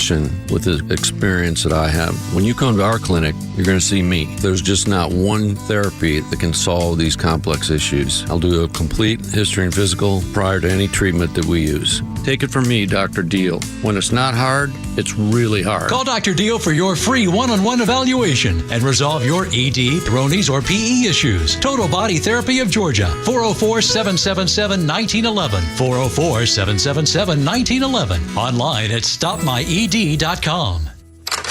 It's October 4th, and this is your Fox Daily Snapshot. Today is Vodka Day. It's believed the drink came into existence in the Middle Ages, perhaps sometime during the 8th or 9th centuries, with the first people to distill this drink from grains or potatoes were religious monks. Its popularity growing following World War I when it landed firmly in North America. And always remember to drink responsibly. In 1957, the Soviet Union inaugurates the space age, launching Sputnik, the world's first artificial satellite. Born on this day in 1976, the star of the 1995 teen movie Clueless. As if. Alicia Silverstone. Janis Joplin dies of a heroin overdose in 1970.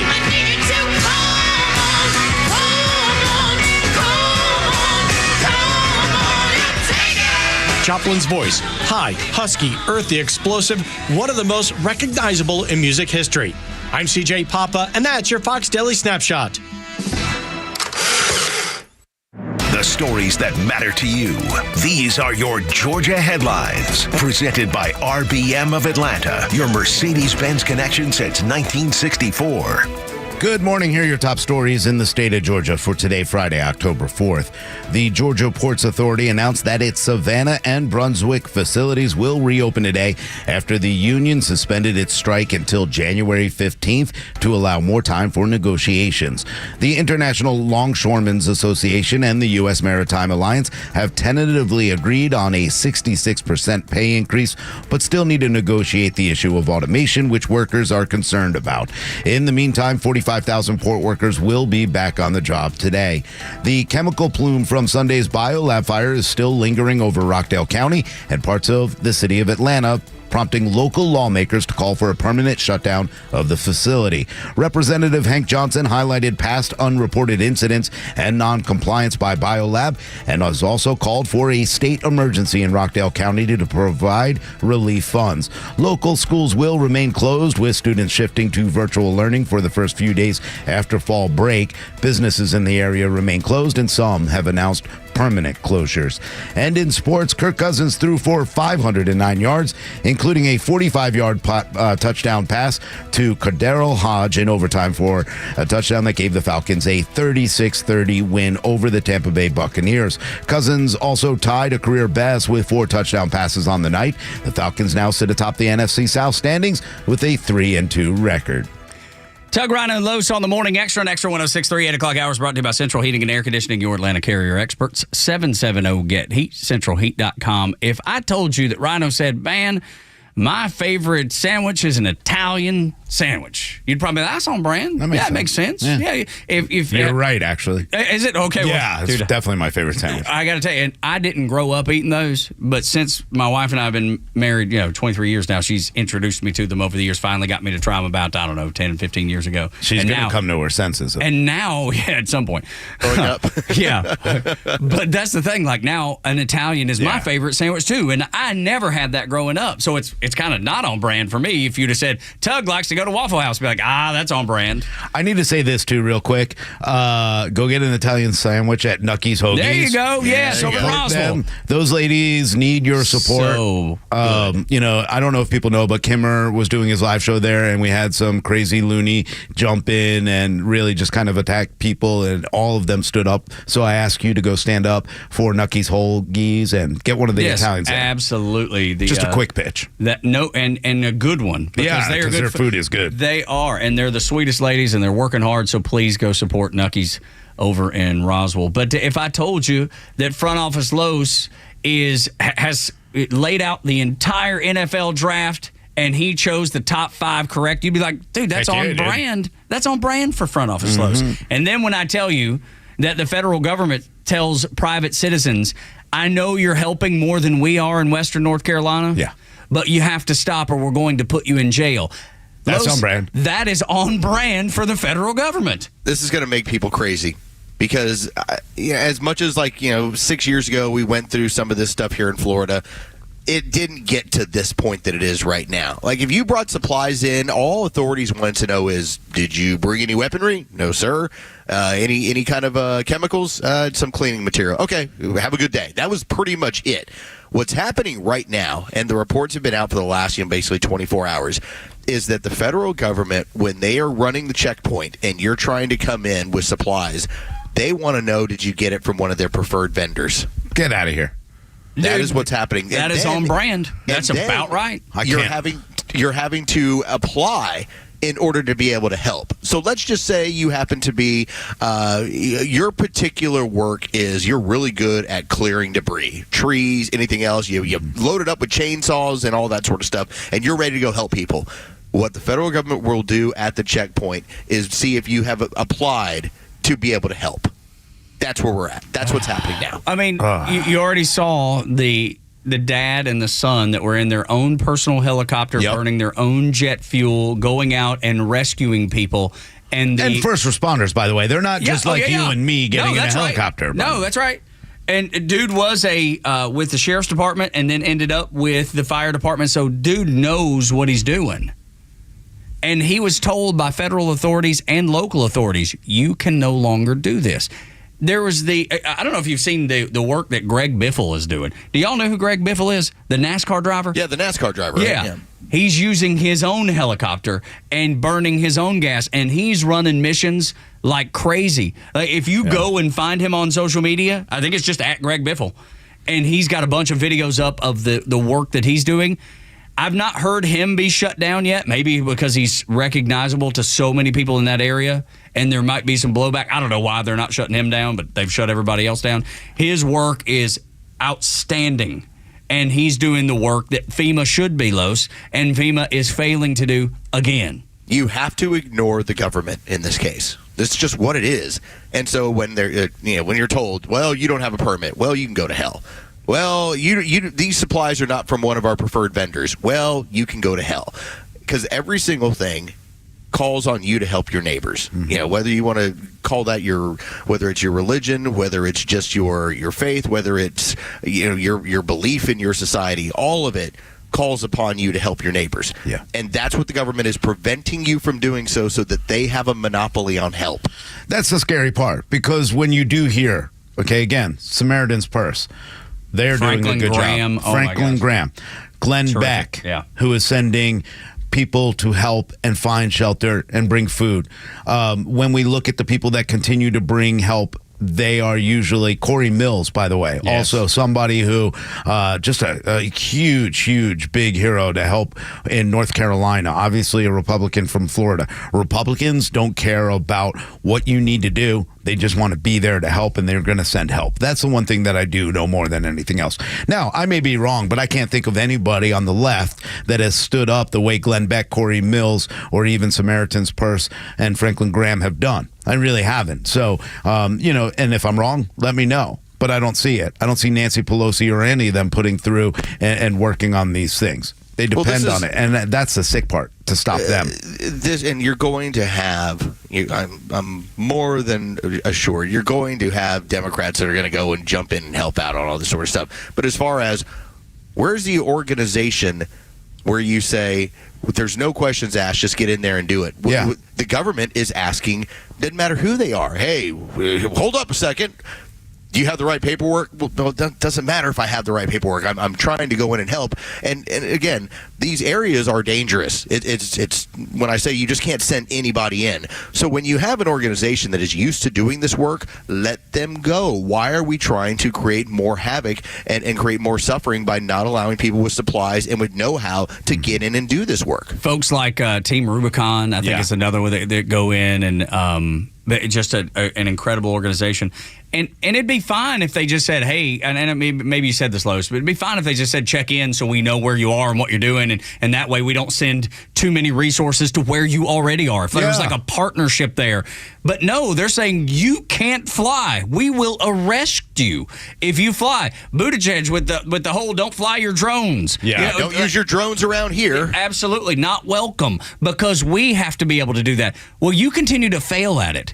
So that's why I love seeing those hillbillies in western North Carolina with their pack mules lined up 25 deep with baggage and boxes looking like it's 1870 going across the prairies to get to California. That's what they look like, because that's what they come from, and they're able to do it effectively, and there's nothing that the federal government does effectively. Not at all. In fact, ironically enough, we have a good friend, Etta, who rents our Airbnb underneath the house there, and is a wonderful woman, and she flies drones, and she was just called. She left this morning because they called her to bring the drones so they could do that kind of footage. So it was kind of ironic that the government called her to come do that when they had people there, but I'm glad she got the job because, obviously it helps her.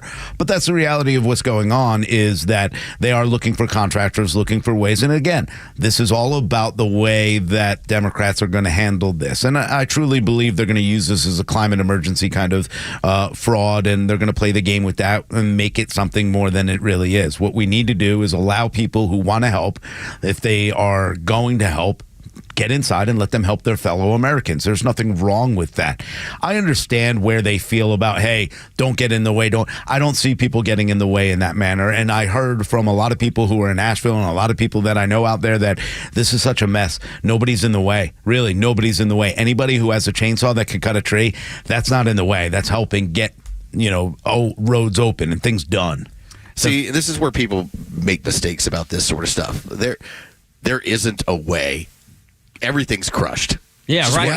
There's no right way. There's no like, all it is let's all get to work and as many people as possible. There's no such thing in these scenarios as, well, today we're going to work on this and then we'll go work on. It's like, no, it's just that. There's no starting and ending point. It's just, you just got to go. Yeah, it's where you are picking up. Yeah, and so that's what's ridiculous is to think that the federal government thinks that they can somehow organize this and do it in this manner. It's like, no, all you want are people on the ground with stuff doing stuff. And whether that's cleaning up or taking little things. Like, you would never imagine something as like an elderly couple trying to get their couch out to the street. Right. Because the couch is done. You got to get it's too heavy, it weighs too much, it's so waterlogged, but they got to get it out to the street.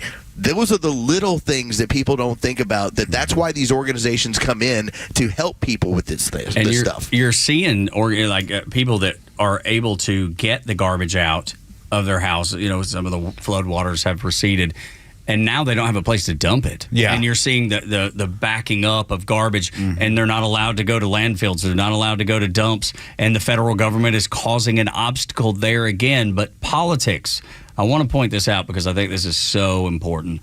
politics are at play in what's happening in Western North Carolina, it is because those are hillbilly Trump voters outside of Asheville. The Asheville folks are just a casualty that the Democrats are willing to sacrifice.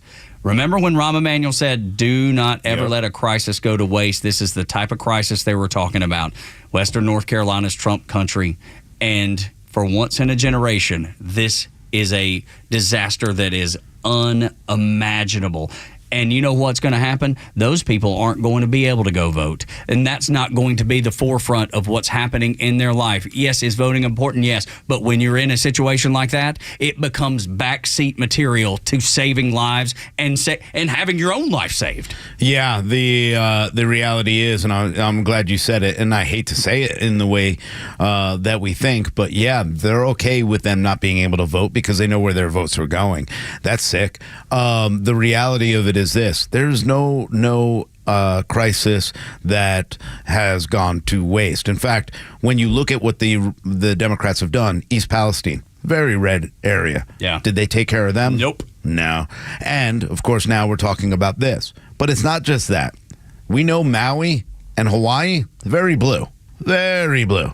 Did they take care of them? And I think that's what we need to look at. They are playing games. They are trying to keep funding going. They're trying to keep bigger budgets happening so that they can all benefit from this. But do they really care about the American people? And I hope people will look at this, including the people of Asheville and the ones that sit there and are very, very Democrat and very, very far liberal.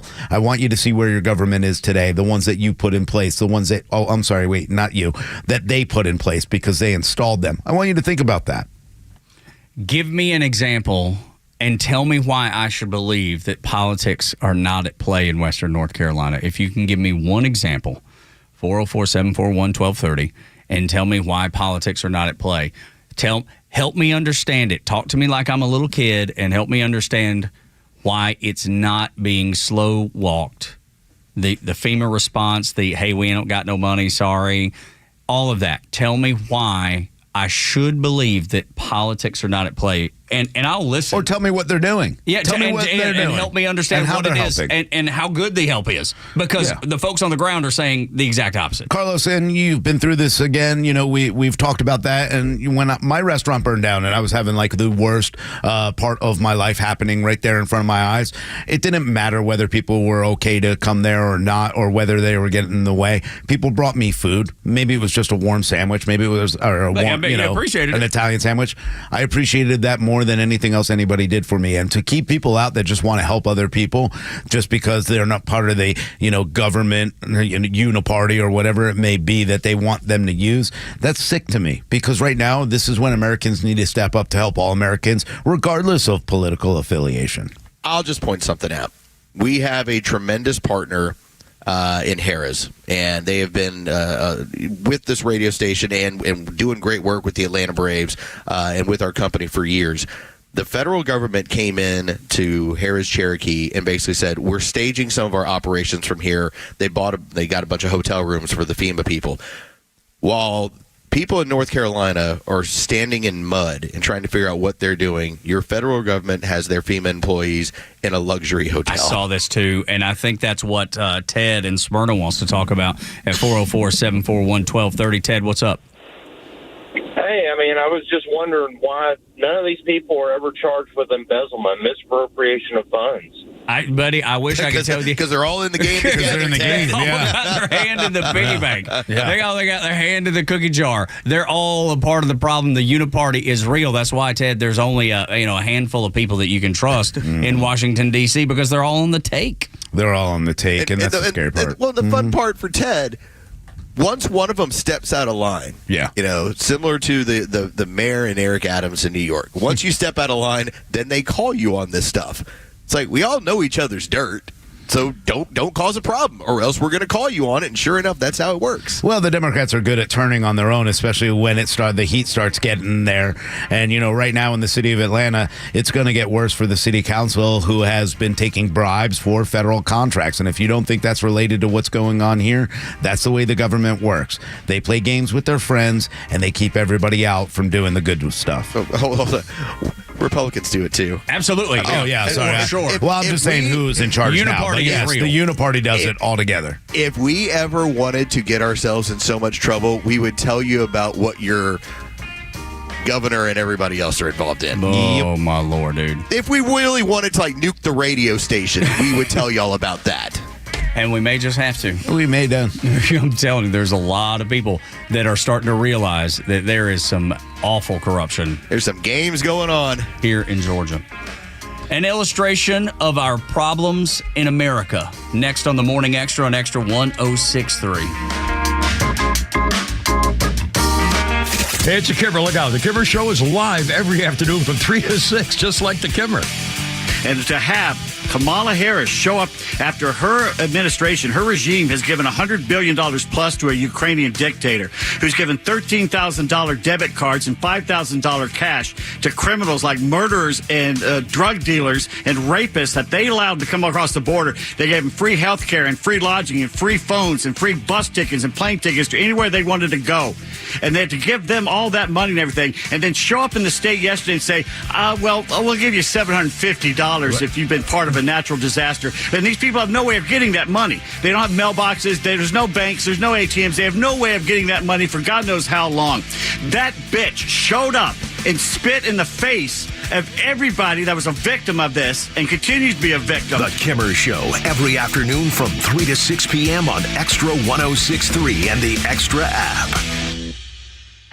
Join A Second Chance Bail Bond CEO Daniel Madelon and host Tug Coward for the weekly radio show Back Your Blue. They will highlight special initiatives, criminal justice programs, and community events aimed at keeping our communities safer. Tune in Saturdays at 10 a.m. to learn some good news about and from the law enforcement and justice communities. Tune in on Saturdays or catch up on all past episodes wherever you get your podcasts or at thepodcastpark.com.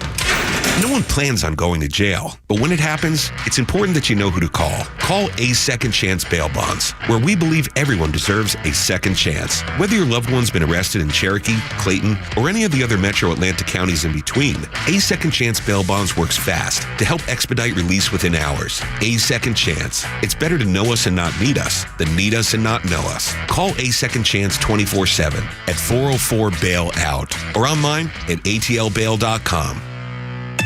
Get ready for unfiltered conversations on The Janelle King Show, where we tackle the topics that you won't hear at your family gatherings, but they're absolutely crucial for a strong republic. Don't miss us live every Saturday at 3 p.m. and every Sunday at 9 a.m. right here on Extra 106.3. But if you can't tune in, that's okay. You can catch new episodes every Tuesday on the Podcast Park or wherever you prefer to get your podcasts. Join us for these discussions, and I can't wait to meet you there. Well, Sally, thank you for your time, but unfortunately, we can't offer you the position. But why? Well, we got the results of your background check, and we saw some red flags. Like what? Apparently, you were accused of dog-napping a Chihuahua named Mr. Cha-Cha. Mr. Cha-Cha was my soulmate. At Horizon Background Screening, we find things that other companies don't. That's why companies that use us make smarter hiring decisions. Don't let the wrong hire put your company at risk. Get the real story on your candidates at horizonscreening.com.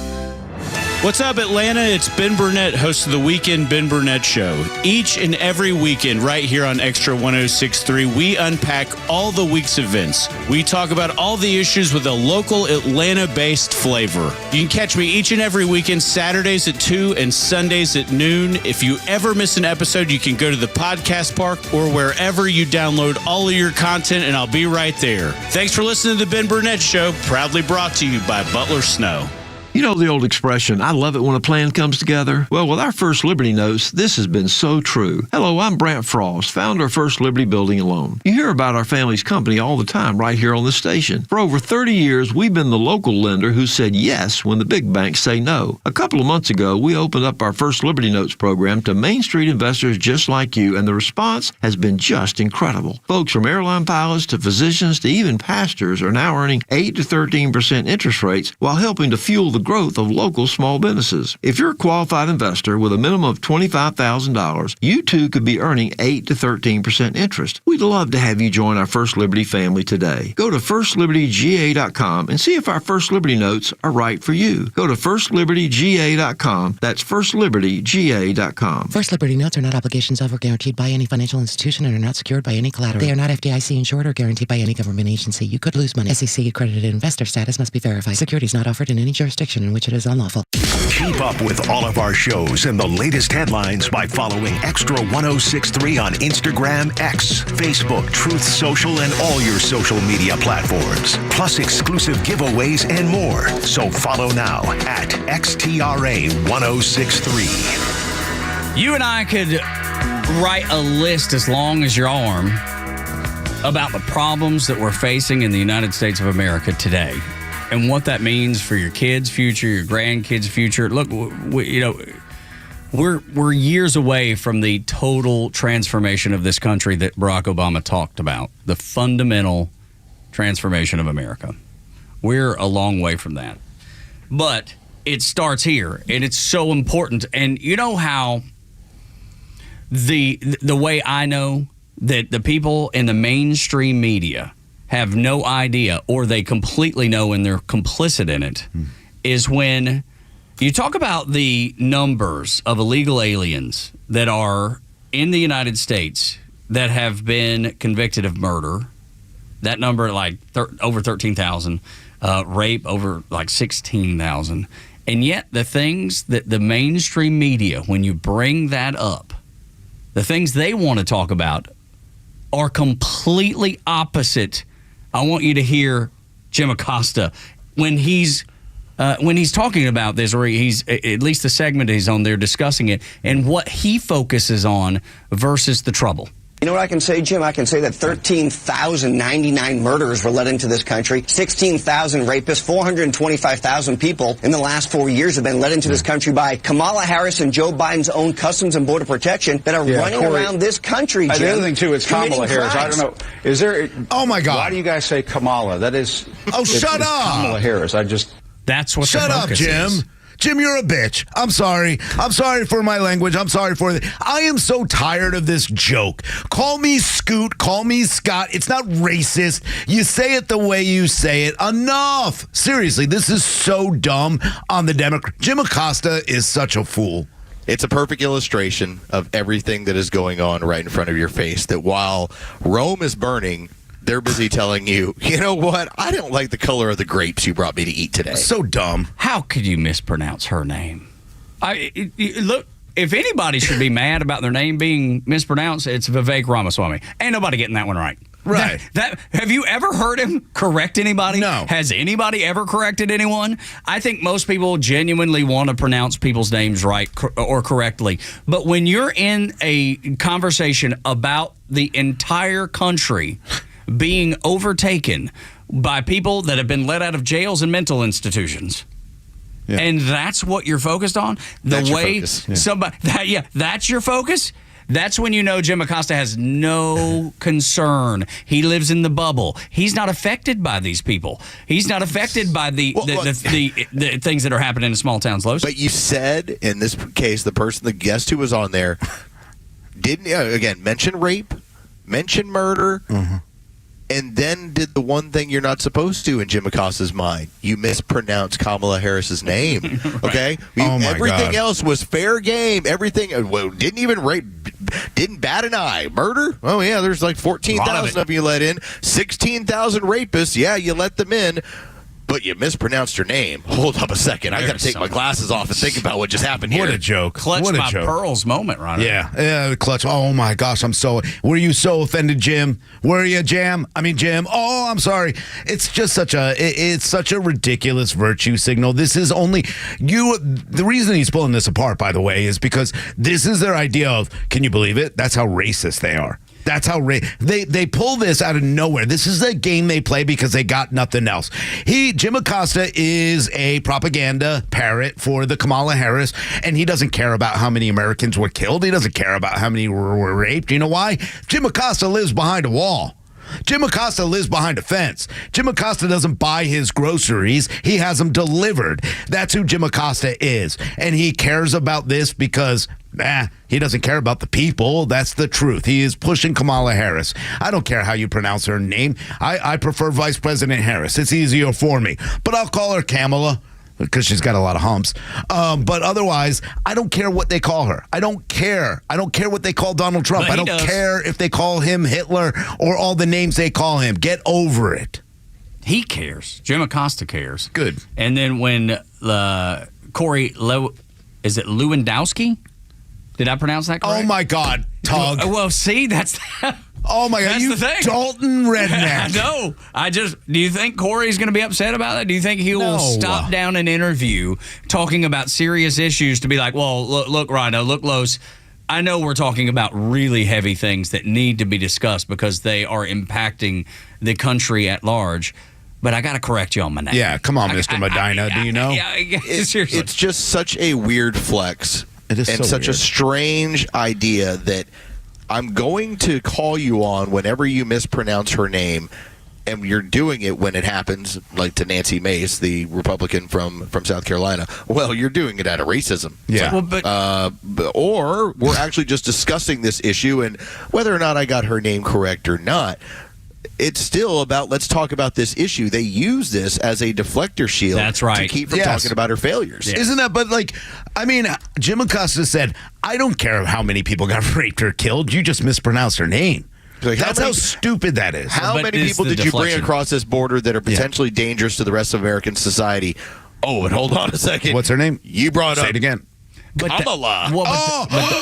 But you said it right then, so you're in the good. Now, but that's the thing. Kamala. When they deflect like that, they're hoping to derail the conversation. He was hoping that he could stop the discussion about the failures of the Biden and Harris administration.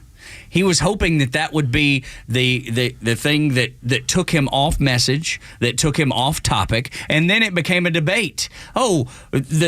I can hopefully derail what they're discussing, which is important, and turn this into a conversation for the remaining 6 or 8 minutes of this segment that nothing is uncovered. That way he's just spinning his wheels and this conversation goes nowhere. The problem is for him now.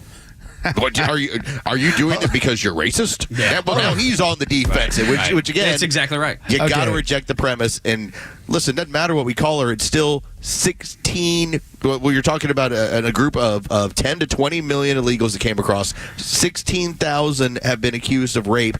13,000 have been accused of murder in their home countries.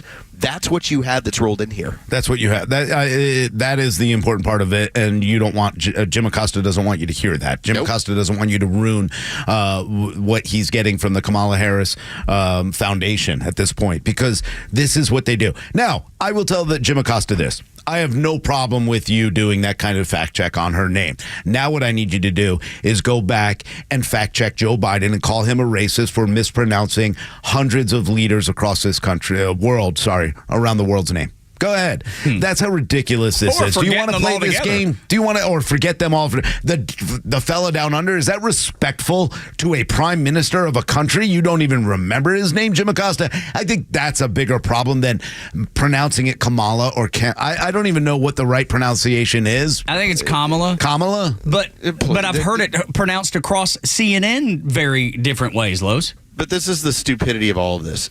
This is strictly used to get you quiet. A distraction. Joe Biden has the longest history of racial comments of more than any prominent Democrat in this country. Yeah. And yet they elected him as quickly as they possibly could, and then they deflected for him with his dementia for 4 years. Don't pretend that when they call something racist that they actually mean it. Right. It's only meant for you to be quiet. If they were really serious about racism, they might not have elected the guy who talked about, predators. You walk into a Dunkin' Donuts or you walk into a gas station or service station, I can barely understand them with their Indian accents. All the things that he's said over the years would have been enough. Yep. Certainly would. Morning Xtra, Xtra 106.3. This morning has absolutely flown by. We'll get the bonus hour in next, and then Glenn Beck, then Clay and Buck, the local afternoon show with the Kimmer, Pete, and Flounder here on Xtra 106.3 from 3 until 6. When we come back, I want you to know where your money is going, because it is not at all where you think it is going. Next on the Morning Extra. It's time for the Bortz Report, exclusively on Atlanta's only conservative news and talk station, Extra 106.3. In a previous commentary, I told you about the Social Security Trust Fund. It does not exist. It's a stack of IOUs. In other words, the government, starting with Democrats in the 1960s, just started taking the Social Security contributions and spending them on vote-buying programs. So the money's gone. I also told you that Galveston, Texas, and some other government entities opted out of Social Security for their employees. Now I want to tell you how their employees did over about 40 years. First of all, under the Galveston plan, the employee owns his account. It becomes part of his estate if he dies. Social Security, you die, you lose. Let's get to your monthly benefits. These figures are quite old and are higher now, but middle-income worker would get about $1,007 a month under Social Security. Under the alternate plan, $1,826 a month. Middle-income worker, $1,500 under Social Security, $3,600 from the Galveston plan. High-income worker, $2,500 a month under Social Security, $5,000 to $6,000 a month from the alternate plan. As I said, these figures are 40 years old, much higher now. Now, most Galveston retirees make twice as much under the Galveston plan as they would under Social Security. Hey, what about that death benefit when you go Tango uniform? Social Security, you get $255. Galveston plan, you get 4 times your annual income as a death benefit, up to $250,000. The Galveston County workers love it. Less than 1% of those workers say, oh, no, not me. I'm going to stick with Social Security. What was the federal government's reaction to this? This is too good. This is a threat to our Social Security system. So they passed a law making it illegal to opt out of Social Security. You can't go embarrassing the government like that. Wonder why the mainstream media doesn't tell you much about this. Neil Bortz, Extra 106.3. Atlanta's only conservative news and talk station, Extra 106.3 FM. Tune into your new favorite show that's redefining the A to Z's of marketing, the Marketing Madmen. We'll take you behind the scenes of successful campaigns and reveal the strategies that win. We're not just talking about marketing, we're making it happen. From viral content creation to leveraging AI for customer engagement, our experts bring you to the cutting edge of industry. This is your playbook for market dominance. Tune in and transform your approach with actionable tips that could skyrocket your ROI. The Marketing Madmen every Saturday at 4 p.m. right here on Extra 106.3. As the longest continually operating franchise in Major League Baseball, the Atlanta Braves have plenty of history to share with fans.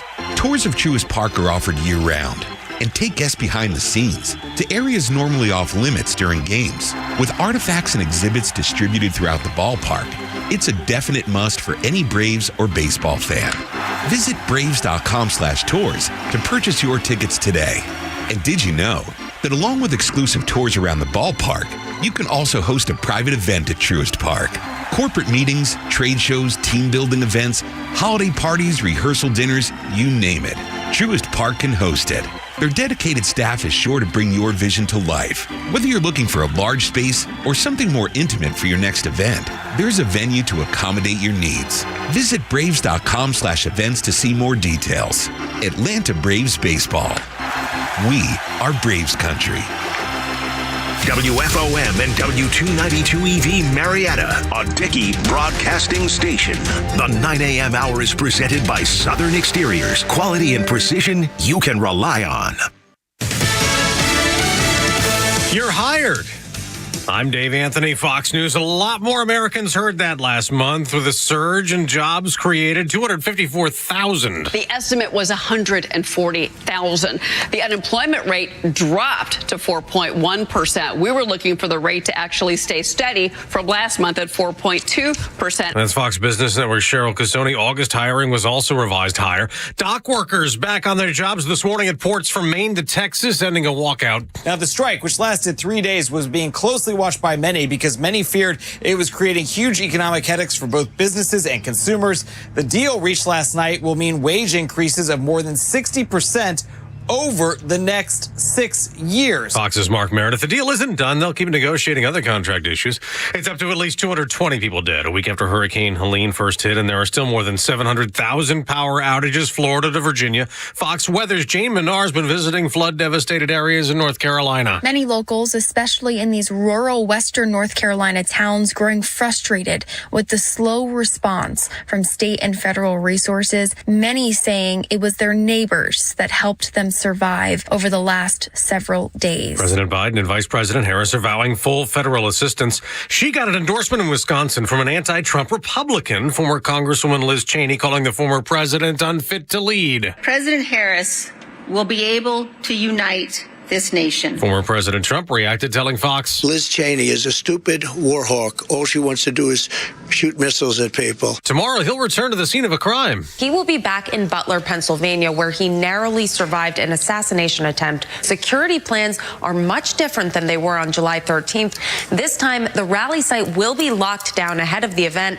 and there will be a single command post for all law enforcement agencies. Fox's Brooks Singman. America's listening to Fox News. The big wireless carriers want you to overpay for data you don't need, but you don't have to settle for that. With Pure Talk, you get to choose how much data you actually want. For just $25 a month, enjoy unlimited talk, text, and 5 gigs of data plus mobile hotspot. Stop overpaying and switch to Pure Talk today. Dial pound 250 and say the keyword Pure Talk to switch and save 50% off your first month with Pure Talk. Dial pound 250 and say Pure Talk for an additional 50% off. Jerry Paget, the second enlisted in the U.S. Navy and deployed multiple times to Iraq and Afghanistan until Jerry was catastrophically injured in an improvised explosive device blast. Now, Jerry received a new smart home thanks to our friends at the Tunnel to Towers Foundation. Now, the home is in the foundation's Let Us Do Good Village. It's in Florida, and Jerry now lives more independently thanks to the specially adaptive technologies. Commit to $11 a month, the letter T, the number 2, the letter T.org. No traffic, no big deal. It's the Morning Extra on 106.3. Tug, Rhino, and Los until 10. 9 o'clock hour brought to you by Southern Exteriors, your home exterior solution since 1999. 8779 southernexteriors.co. And with all the rain and crazy weather we've had, they can be an ally that you didn't even realize that you had. And especially with the craziness that's going on, you know, if you're like those folks up in Western North Carolina, East Tennessee, that are just absolutely struggling, you know, just be glad that we were spared. And I don't think enough people have talked about that. Like, that could have been Atlanta, y'all. Had that thing not turned slightly east, and I certainly don't wish it upon anybody. No. But we thought that was going to be us. And we were spared. And I don't know how to feel about it. Like, am I glad? Yes, I'm glad that we were spared. I'm glad that we don't have to. But by that happening, the anguish that you're seeing in the Carolinas and East Tennessee is in motion because of it. That's hard to wrap your head around. It really is hard to wrap your head around, and especially in this time. Like, you know, my first thought is always with, what can we do? How can we help people? What can we, you know, and if it were to happen here, what would we be doing? Where would I be? Obviously, I think I would be grabbing my chainsaws and everything I could to help in any way I could. And to know that the government would come in and tell me to stop doing that, I guess I'm going to jail because I'm going to keep clearing streets for people. This was a powder keg considering all the rain that area, our area, the whole Southeast had, because we basically got the better part of, whether it was 3 to 9 inches, depending on where you were, that was dumped in our communities. And so when 40 trillion gallons of water comes ashore and is looking for a place to go, and it starts hitting areas that are already rain-soaked, flooding's inevitable. We were just very lucky in our case that thing veered off, and unfortunately that's somebody else's tragedy now, but it very well could have been ours. Absolutely could, and that's the thing. Like, I don't know how to feel about it. It is what it is. Not like me wishing it or thinking about it's going to change anything, but like, it's hard to be happy that we were spared, knowing that somebody else took it for us. You know what I mean? Yeah. And remember, 40 trillion gallons is going to be a tragedy no matter where it's going to happen. No, of course. You know? Yes, I mean, it's just unfortunate. And when you think about the people that are up there, and they're doing their best, and the most that's getting done is certainly not by any government. It is by the people, the individuals that live there that are working the hardest and doing the most. You've seen mule trains. You've seen people, like Rhino was talking about, cutting trees and opening passages and people being able to get to where they need to be. And then think about what's happening with, just take New York City, for example. I heard Eric Trump say this. I saw the video on it last night. He was on Fox News talking with somebody, Laura Ingraham maybe, and he said there's 157 hotels in New York City that are completely full of immigrants, and then you see these pictures of husbands and wives and children who've lost everything, and what does Kamala Harris do? She comes out and offers $750. And if y'all recall, I'll add to what Eric Trump said. If y'all recall, remember when the whole people showing up in cities and people being transported all around the country, and the illegals were like, this isn't good enough. We're not happy enough with the gymnasium that you've taken over and put cots in. We want something better. We're not happy with the food that you give us. We don't like it. We want something better. And you know what happened? They got it. What? They got it. The federal government said, yep, you're exactly right. Let's send more. Let's send more of that FEMA money that we discussed earlier in the show and do the things that are being asked of us by people that don't deserve for what they're asking for. And you see these poor people, American citizens who've paid their taxes and lived life the right way, and they have nothing.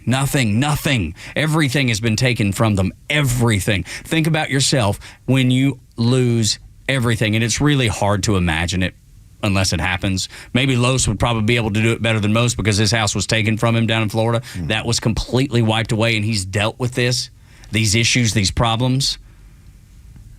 These people have lost everything, and you say, I'm sorry, guys. I mean, this is what we got.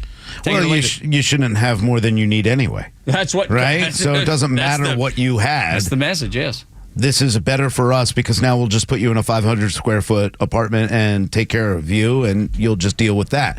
That's the idea behind what Democrats do and continue to do, and they don't really care about the American people. They don't care about what's going on. And that's why I think you see a lot of the labor unions, by the way, not endorsing Harris. Even some of the ones that did endorse Biden in 2020 will not endorse Kamala Harris because they don't believe that she's actually somebody who's going to help the working American or the people. And regardless of what you think, she only speaks, but she never follows through and doesn't actually play the game, or she plays a game but never actually competes and does things that we need to be done for the American people. That's the biggest problem that I have with Kamala Harris and the Democrats at this point. Oh, this is an opportunity for them, and it's just a way of how do they make it shake out. And, climate change is always the most obvious that they always go to, but, for the most sweeping climate change bill we've ever done, and now you had this happen. Okay, y'all are doing great. What I will point out is that when Michael hit in October of 2018, it took nearly a year before Congress finally passed subsequent spending in order to help the area. And why did they do that? It's Trump country. Yeah. It took a year before they finally, and it was Nancy Pelosi holding that gavel, making sure, hey, this is an opportunity. Let's let them suffer a little ways before we finally go ahead and say, okay, fine, federally we'll spend some more money in your area to help y'all out. The politics at play are so strikingly clear and so strikingly obvious. And the only, like, if you want to try to poke holes in it, you can say, well, Asheville is so blue. Right, they're a casualty. That's when you're a leftist. They're willing to sacrifice their own to get the goal accomplished. Yeah, that's right. That's the right way. That's exactly what they are, because they'll use those pawns. And you know what? Those Democrats that were used and not given help, guess what they'll do? They'll fall right back into the pasture and continue to stay inside the fence of the Democrats. The reality of what they're doing here, and you can use Helene in Asheville, everything they've done is about politics and making Kamala Harris look good. The port deal the striking members. Number one, the members already said they're not going to support Kamala Harris. And Donald Trump was 100% right when he said these people are striking because of inflation. They can't afford things. So they, in their mind, and they might be right, that they need to make more money in order to be able to afford a Kamala Harris presidency. Now, understand what happened in this strike. The deal's not done. It was actually just kicked down the road till right after the election for someone else to have to deal with. The idea is that Kamala Harris won't take the blame for what's going on. And I got to be honest with you. The only reason they ended the strike was because of pressure that Republicans were putting on the fact that, hey, we have people here. We can't play politics at this point with the labor and the money and all that. You guys got to kick that off. Stop it. Stop it right now. These people need help. We need construction materials. We need water. We need supplies being brought to this area, and we need those ports open to get everything we can to those places. That's the reality of it, is that they gave in because they understood that Republicans were on the ground trying to make sure things happened. Now, of course, Harris and Biden will take this and say they did a great job getting this deal, but again, to their benefit, if Donald Trump does win, who do you think they're going to blame for the next strike that happens on January 15th? I tell you, there's a listener this morning named Kelly Wallace, and he just tweeted at us. You can find us at Xtra1063, at Tug Coward, at Rhino Xtra1063, and at Front Office Lows. And he said on the topic, individuals make time for what's important to them. Mm-hmm. And governments spend money on what's important to them. I don't think I've heard more truer words and such a great observation. You can find Kelly at Army of Dogness. You can tell he's a George fan. God bless him. But that is so true. Look at the things that the government spends money on. Ukraine. Yeah. Yep. They spend money on hundreds of billions. Hundreds of billions of dollars. Illegals flooding the country. Again. Taking care of them instead of American billions citizens. Of dollars. They are doing the things that they deem necessary and important to accomplish the goal that they started out with Barack Obama, probably well before, but Barack Obama was, I think, the linchpin when he said we're going to fundamentally change America. He said it out loud. At the time, it sounded so great. I didn't vote for him, and I know y'all didn't either. Right. But so many people were brought in and they were lured in and said, man, that sounds great. We're going to fundamentally change America. And then you realize what that fundamentally change meant. And you're seeing it play out with the most leftist nominee, the most communist socialist nominee in American history in Kamala Harris. Man, Kelly nailed it. Yep. It couldn't be more perfect. I don't think of a description than that right there. No, exactly. And that's what this government thinks. And again, it all goes back to the rules for, thee and not for me. Thee and not for me. I mean, it's the Democrat ideology. I mean, she'll stand up there and say at the same time, and I heard the ad again today, where, hey, I understand. Groceries, food, everything, all the essentials are up. Sky high. And if you elect me, I'll bring them down by price gouging and fighting price gouging or price controlling so that we'll make sure. And Carlos, I mean, I give you credit for this every time, man. All I think about is only getting 4 eggs because of you. I'm not able to get 24 eggs. Now they're 4 eggs. That's the idea that she has for this entire economy, is hurting Americans for power. Well, your two ideas are price controls and we're going to stop price gouging. And then the next thing, as I told you, if you want to survive a Harris administration, similar to the Biden administration, go find a job that'll pay you 30% more. Yeah. Yep. Every single time. Like when those dock workers decided, hey, we need this much more, it's because they weren't getting by with what it was. Find a job that pays you 30% more, and you'll suddenly go, oh, that's all it took. Good luck with that. And see, here's the ridiculous part about this. And I'm for workers and American workers. I understand why they want more money. We're all dealing with having to pay more. And if they want to be able to buy a house one day, they're obviously going to need more money under the Harris. But the reality of this is that she can talk about fighting price gouging all day. But let me ask you, when you need to, if you're Target, Walmart, or Home Depot, and you need to get all those goods from the port, and now they've just increased the expenses at the port 66%, where does that 66% go? It goes back to the consumer. So you're going to be paying 66% more to cover all those costs. It's going to be covered down. Let me tell you else what's happening, because these workers, and I hate to say this, they've signed their own loan release and their death certificate. No question. Because a 66% raise is going to lead to automation, which is going to lead to the loss of jobs. Because it has to.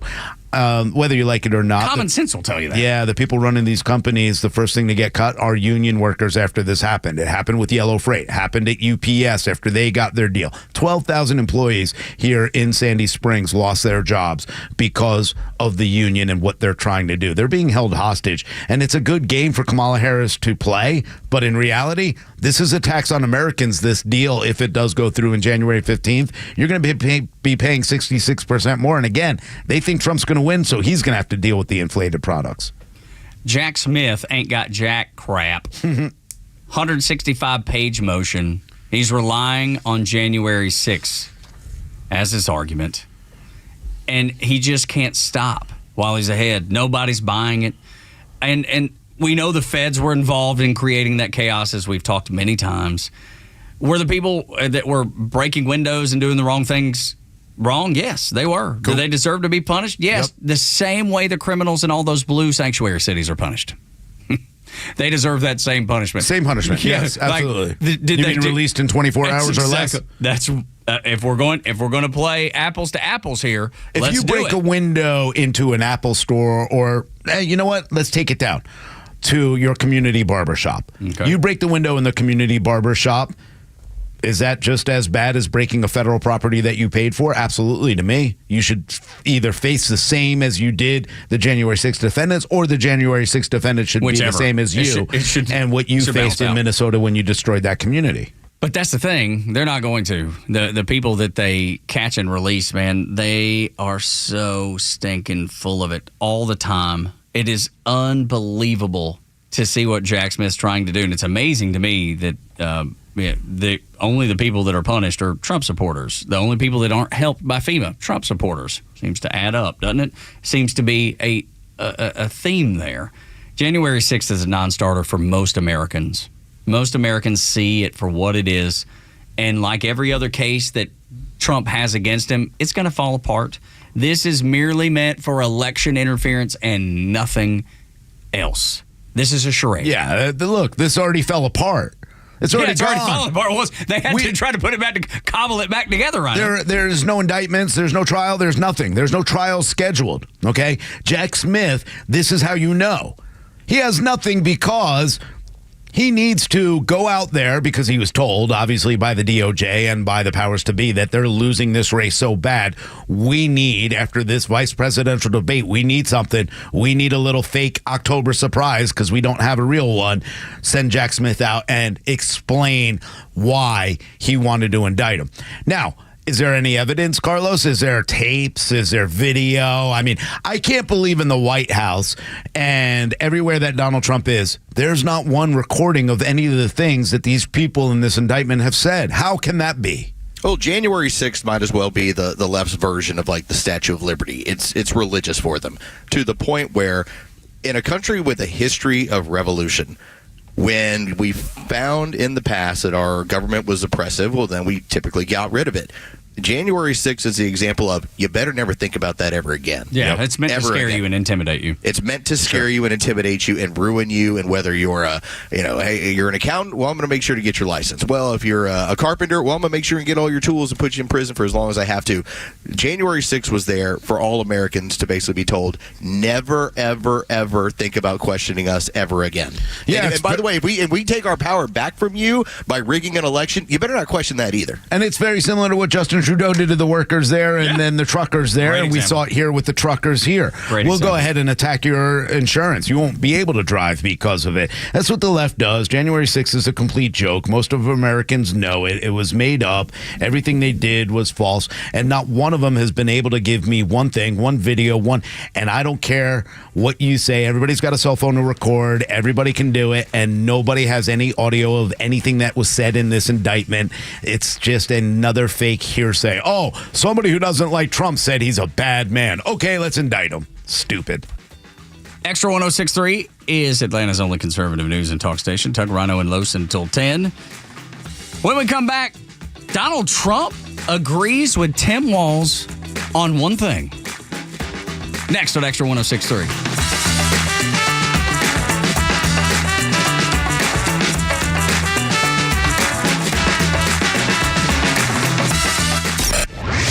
Hey, it's Tug. The Morning Extra has you covered from 6 to 10, and Kimmer's got you on the ride home. You know that stupid idea she has of the unrealized capital gain? Oh, my God. Tell that story. Your mom purchased her home 40 years ago, paid $50,000 for it, all paid off, which is great because mom is living on a fixed income. It's now worth $500,000. Kamala wants her to pay 25% of that gain, even though she has no plans on selling her home. Now, mom has to take out a $112,000 loan on the home to pay the 25% Kamala unrealized capital gain. Mom cannot afford that loan on her fixed income with rising inflation, so she loses the home she raised her family in and worked so hard to pay off. But don't worry, a big corporation will come in and buy her home and rent it back to her. They said you will own nothing and be happy. Do you now see how they will accomplish that? Drain your savings and tax you out of your home. Capital gains will also apply to your 401, etc. Do a lot of thinking before you elect this woman. The Kimmer Show, every afternoon from 3 to 6 p.m. on Extra 106.3 and the Extra app.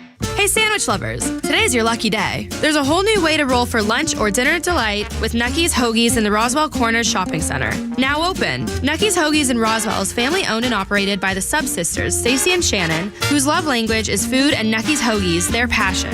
When you bite into a Nucky's Hoagie, you'll taste the difference. The softest hoagie rolls ever, along with hunger-quenching sandwich combinations. Make Nucky's Hoagies in Roswell on Woodstock Road your new favorite spot for lunch or dinner. As an official community partner of the Atlanta Braves and the Atlanta Braves Foundation, the Warrior Alliance connects warriors and their families to free services such as health and wellness, housing, employment, education, legal services, and so much more. We need your financial support to increase our impact and change thousands of lives for those who served in the U.S. Armed Forces. It takes more than just thank you for your service. Make a donation to help warriors navigate to success after service. Go to thewarrioralliance.org/donate and make a difference today. Is thinning hair or receding hairline making you self-conscious? Try Hair Grow from New Nordic. Stop feeling embarrassed about thinning hair and start feeling your best with Hair Grow. Oh man, look at my backyard. Looks like a tornado met a hurricane in a desert. I'm going to tell her to turf off. Or maybe you'd rather turf on with ATL Turf Co., the Southeast's leading turf installer. Whether you'd like a new football field, putting green, or have us create the perfect maintenance-free backyard of your dreams, find ATLTurfCo.com. Make your yard great again. Visit ATLTurfCo.com and see what we've created for customers like you in the Southeast. ATLTurfCo.com. And no more yard cackling. Neil Borch here. Maybe you've already taken the steps to improve your health, maybe save your life. You're using a CPAP for your sleep apnea. I've been using one for well over 20 years. So right now, I'm here to tell you about a source for CPAPs and CPAP supplies here in the Atlanta area. CPAPs, etc. They're in Alpharetta. They have whatever you need. Roddy and Sharon are your CPAP experts, and they'll ship nationwide. More information, cpapsetc.com. Democracy 24. A secretive group called the Patriots Run Project has recruited random Trump supporters in several close House districts to run as independent candidates. That could siphon Republican votes and boost Democratic candidates. This is according to a report in the Associated Press. First-term Iowa Republican Congressman Zach Nunn says the group tried to unseat him. Democrats have stepped up their game to use truly shady tactics.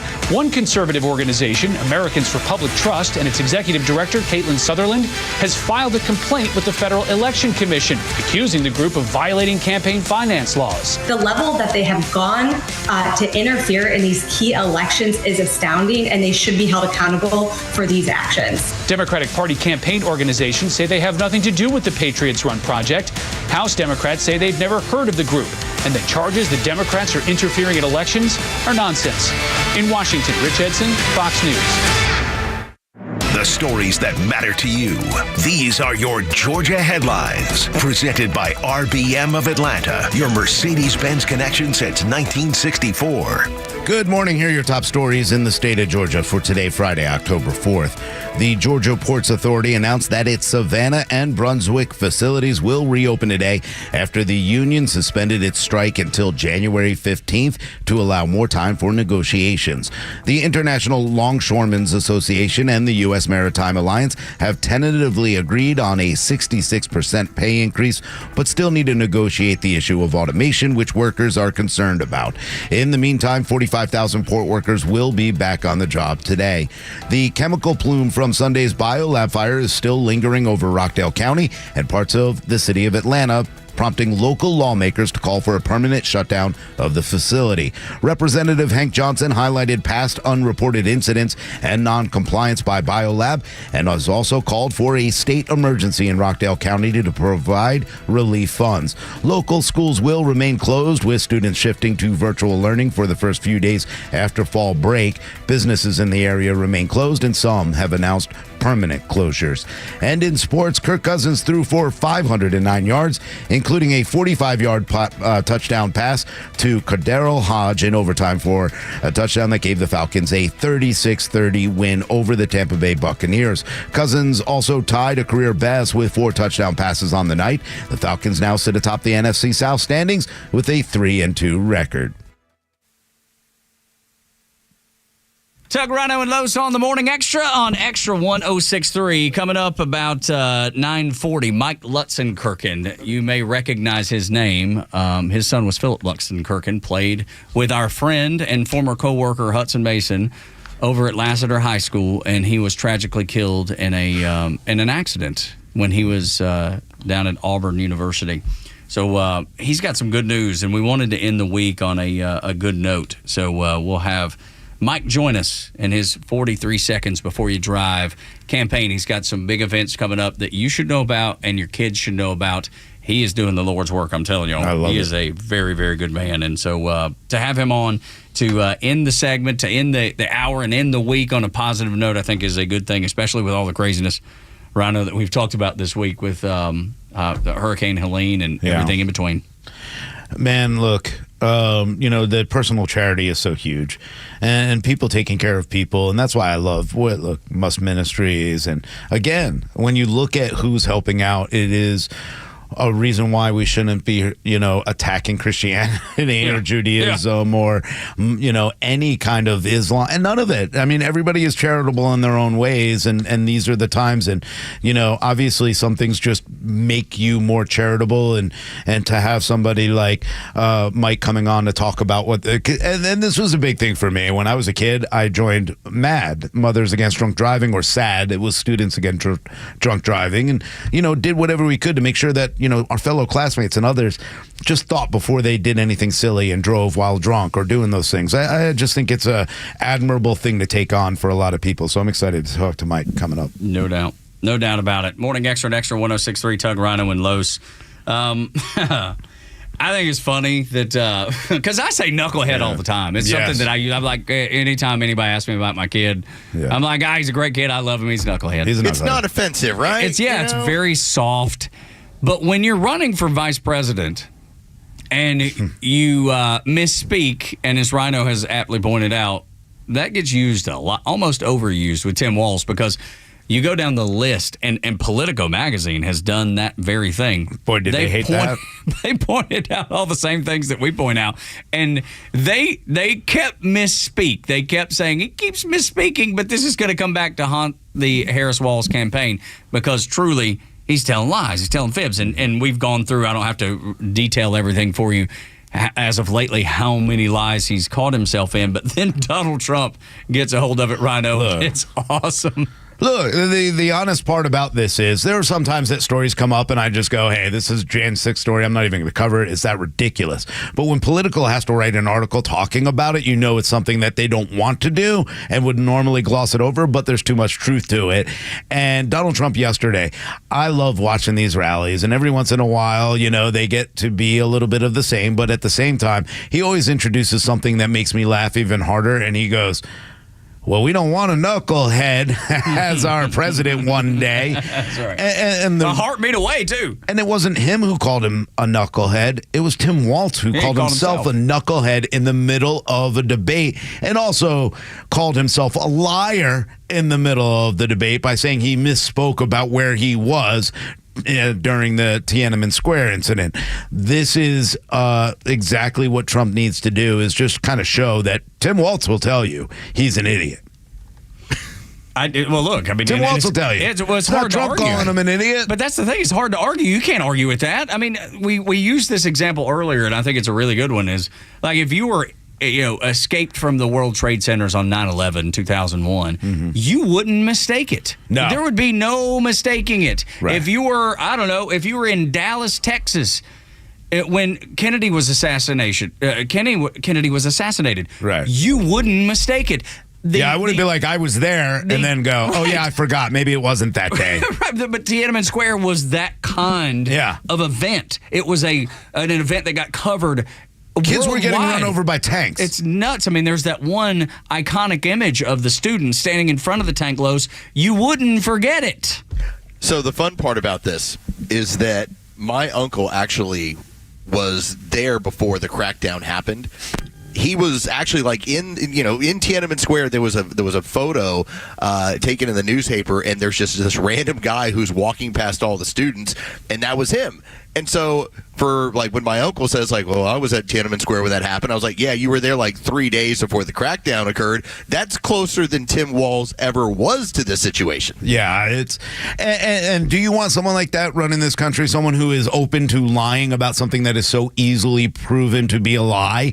And that's what I think Donald Trump was doing yesterday at the Michigan rally. Was, his exact quote obviously was, "We don't want a knucklehead for president. We don't want a knucklehead for vice president." And he's right. We don't want someone who admits in a debate that he's a liar. Not once. And then he says, well, the only reason I lie is because I'm a knucklehead. Well, if you lie because you're a knucklehead, then we don't need a knucklehead in charge of the United States of America. We should be demanding the best leadership. Yeah. Not someone who lied about his service, lied about his coaching, lied about his ties to a communist country. We don't want someone who hasn't been elected yet to continually lie to us. We already don't trust the government. Now you have a guy who's telling you not to trust him. And here's the other thing about trusting the government. It's fine. I'm glad you said that, because that just sparked something in my head as I was driving in this morning. I thought of it, and it was like, we get pigeonholed a lot by saying, well, these guys don't trust the government. They don't trust anybody. They don't trust anything. They question everything. Yes, you're exactly right. And give me one example of a reason that I should trust the government. Is it what's happening with FEMA in Western North Carolina? Is it what is, happening on the southern border and now the northern border? You're seeing an incredible increase of people illegally coming across the northern border with no restrictions. They're putting them on airplanes without ID. They have no idea who they are or where they're from. They have no idea their criminal background or lack thereof. So point to something that should give me a reason to trust. And if you can just give me one thing, maybe that'll be the little crack in the dam, the pinhole in the dark light. The Secret Service, trust them to protect your family. Well, you're not doing them any favors, right? Okay. The FBI, trust them to, No, of course not. Look, we can't trust the DOJ. We can't trust. Mayorkas comes out and says, yeah, we don't have enough money because we gave it to illegal aliens. Hold on one second. You just told us you're not. And, that's what Kamala Harris said. That's what everybody else said. And now you're saying we did. How can we trust anything you say? You've lied to us time after time after time. And again, why would give me one reason to vote for Tim Walz and Kamala Harris when all they've done is lie? They haven't told us truth. Isn't it interesting that our mentality, largely between us three, and we're all three different people, but largely it's just leave me alone. Yes. And knowing and understanding that your involvement with the government is typically not a great one. You know that you're lied to on a regular basis. You know that they're looking to take your money and use it for their own means. All I'm asking you to do is leave me alone. Just get out of the way. That's it. Just leave me alone. And that can be our relationship moving forward. And to think that their idea of the relationship should be, no. We need to be part of your life every day. Well, it feels like a weird girlfriend. Yeah. The one that won't go away. Yeah. And don't get me wrong. Look, I mean, everybody's going to exaggerate, right? Everybody's going to embellish in politics. It's the way, these narcissists who run our governments do. They're always going to embellish a little bit. I'm okay with a little embellishment. I understand. At least I can tell in between the difference. A lot of people will say Donald Trump is a complete liar, and that's what they always go with. But what are his lies? See, the difference is that everything that Tim Walz, and this is why Politico needs to write an article like this, everything about Tim Walz that he lied about, he's admitted that he lied about. Yeah. Okay? Number one. Not only did he admit it, he only admitted it because, they found out he threw easily obtained information that he was lying. You're right. And it's not just anybody. Right. It's NPR. It's NPR. It's everybody else. Here's the difference. Donald Trump, they call him a liar because he said, I didn't write Project 2025. Well, he didn't. See, they can't prove that. So there's no, like, their idea of what Donald Trump is lying because he said there was fraud in the election.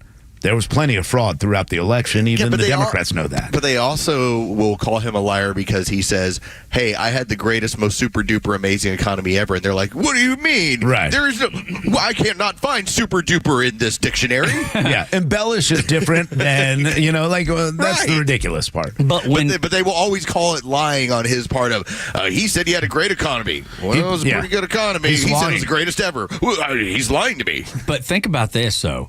If you go back and look at the vice presidential debate, when J.D. Vance said you got a tough job, you're playing whack-a-mole, you have to pretend that Trump didn't do good and that Kamala has and Biden has the last 3.5 years, that's a tough road home, and it is really, really hard.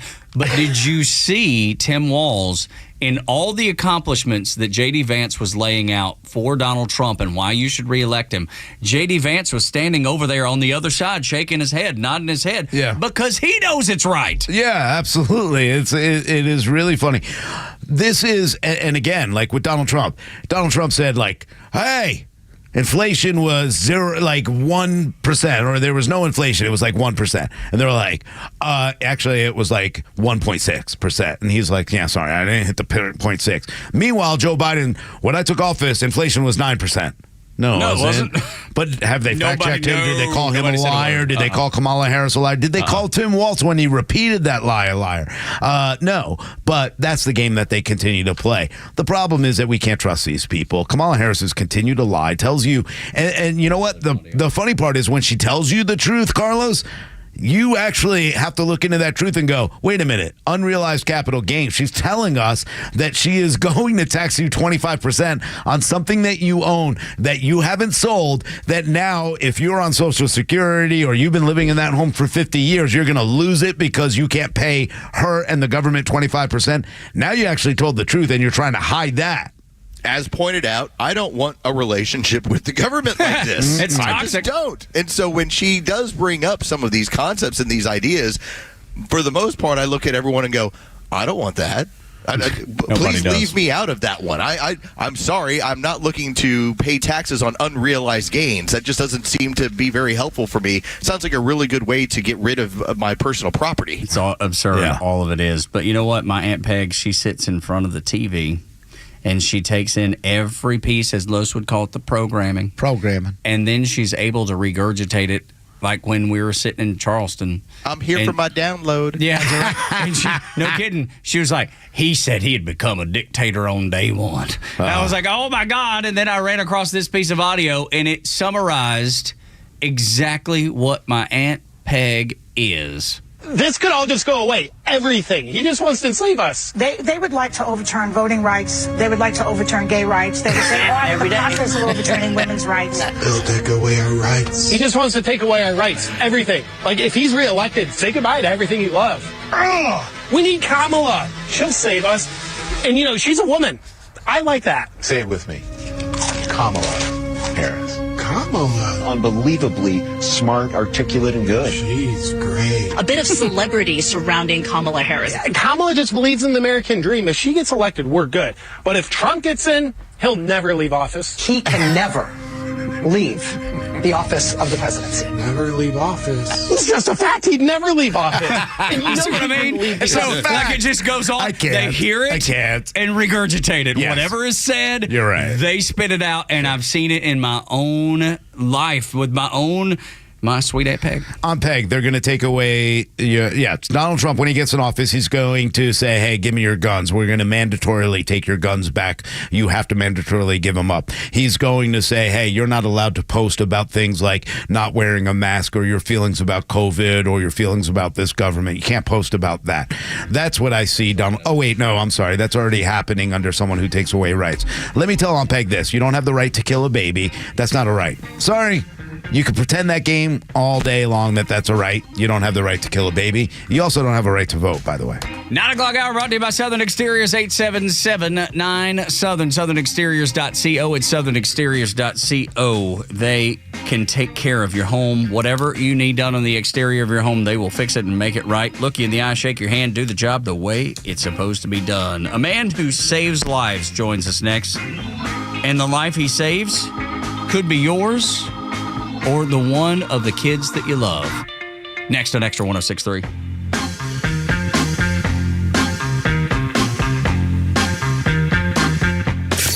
The legend Neil Bortz is only on Extra 106.3. Hey, it's Tug, and here's what you missed from the Talkmaster. Really, the lottery is a pure sucker's game. Listen to this. The poorest households in this country pay 33% more of their income on lottery tickets than the filthy, evil rich do. Catch Neil's commentary every day on Extra 106.3 or listen anytime on the Extra 106.3 app. Central Heating and Air Conditioning wants you to know the start of the new season is the perfect time to ensure your home's comfort for the fall and winter. Don't wait like most people do to have your HVAC system serviced. Your home should have maintenance twice a year. Maintenance helps keep your furnace running at peak efficiency and extends the life of your equipment. Turn to the experts for your system's maintenance at 770-GET-HEAT or centralheat.com. Central Heating and Air Conditioning can fix what ails your house and possibly your family with home ventilation and air quality products. Central has packages designed around health using variable speed, fresh air ventilation, air cleaners, air purifiers, dehumidifiers, and more. Carrier products, carrier warranty, and carrier peace of mind. Central Heating and Air Conditioning, your Atlanta Carrier expert since 1947 and one of the few second-generation locally owned HVAC companies in Atlanta. Call 770-GET-HEAT or go to centralheat.com. We're smart, we care. We're Central Heating and Air. Tune into your new favorite show that's redefining the A to Z's of marketing, The Marketing Mad Men. We'll take you behind the scenes of successful campaigns and reveal the strategies that win. We're not just talking about marketing, we're making it happen. From viral content creation to leveraging AI for customer engagement, our experts bring you to the cutting edge of industry. This is your playbook for market dominance. Tune in and transform your approach with actionable tips that could skyrocket your ROI. The Marketing Mad Men every Saturday at 4 p.m. right here on Extra 106.3. I know it doesn't feel like it right now, but the cold air is coming fast. That means a couple different things to me and you. Energy bills will be rising and company coming over for the holidays. Dan Watkins here with All Four Seasons Garage, entry doors, and windows. It's time to get your house ready for the winter air and your holiday visitors. The good news is that we have you covered for every opening in your home. So call us today to set up a free estimate with one of our amazing sales consultants. They'll help you pick out the perfect garage door, front door, and windows for your home. This is House Call for Health. Experts could probably all agree a best bet to reducing cancer risk is living a healthier lifestyle. But Mass General Brigham in Boston has 4 specific steps they say can help reduce the risk, and they're research-based strategies. First, make sure to stay on top of preventive screenings. Putting them off could be deadly. For example, for Black men who get colon cancer, it ranks as their number 2 type of cancer death. Second, improve your sleep habits. Poor quality slumber increases the risk of developing cancer. Third, know the risks and benefits of daily aspirin use. And fourth, cut down on sugar-sweetened beverages. Studies have shown more than half of people in the U.S. drink sugary beverages, and it can lead to a higher risk of dying from an obesity-related cancer, in part because many don't get the recommended screenings. For more health news, go to foxnewshealth.com. House Call for Health, I'm Lisa Brady, Fox News. Election coverage is more than polls and numbers. It's about what matters in your life and your community. And Atlanta's only conservative news and talk station cares about your community, your voice, and most importantly, your vote. So keep it all here for the latest and download the Extra 106.3 app and keep up with Atlanta's only conservative voice. We wanted to end a heavy news week on a positive. And the only way to do that is to invite someone on the show that is doing positive work. If you don't know about the LUTC 43 organization, I want you to go to LUTC43.org. Mike Lutzenkirchen runs it. It is an organization that wants to end distracted driving, end impaired driving, and end unsafe driving. Mike, good morning. Welcome to the show, man. How are you? Good morning, guys. Thanks for having me on Friday. Absolutely. Glad that you're here. Y'all are celebrating 10 years of commitment to safe driving. Explain what the LUTC 43 organization is trying to accomplish right now. Yeah, the brief backstory is married with 4 beautiful kids. My only boy, Philip, played at Lassiter High School, student athlete, played at Auburn, won a national championship, and unfortunately at age 23, 10 years ago, we lost Philip in a single vehicle crash as a passenger. And we have blessed with this great partnership with the Georgia Department of Transportation of many of the partnerships that we have, and it leads to us delivering Safe Driving Summits, a 5-hour event, high school audiences across the state, and this was a big week for us. We impacted 2,600 kids at Marietta High School through our 5-hour summit on Monday, and we did one yesterday, Tug, in your hometown there of Alpharetta. Go Raiders! Alpharetta High School with 2,000, about 1,800 students attending the 5-hour event. It has become even harder now for us to talk to our kids, to talk to people about distracted driving. When I was younger, it was Students Against Drunk Driving. I was a member of that, and that was one thing. But we didn't have the texting. We didn't have the distractions that we have nowadays. How much has that impacted? Because our kids, they get addicted to the phones, the iPads, all these things, and that's where a lot of these accidents. How much more has that added to this? Well, I'll tell you what, I'm reluctant to say kids. If you drive anywhere, Georgia 400, 85, 75 side roads, we've got adults that are, not abiding by the law that was established July 1st of 2018, which is we're a completely hand-free state.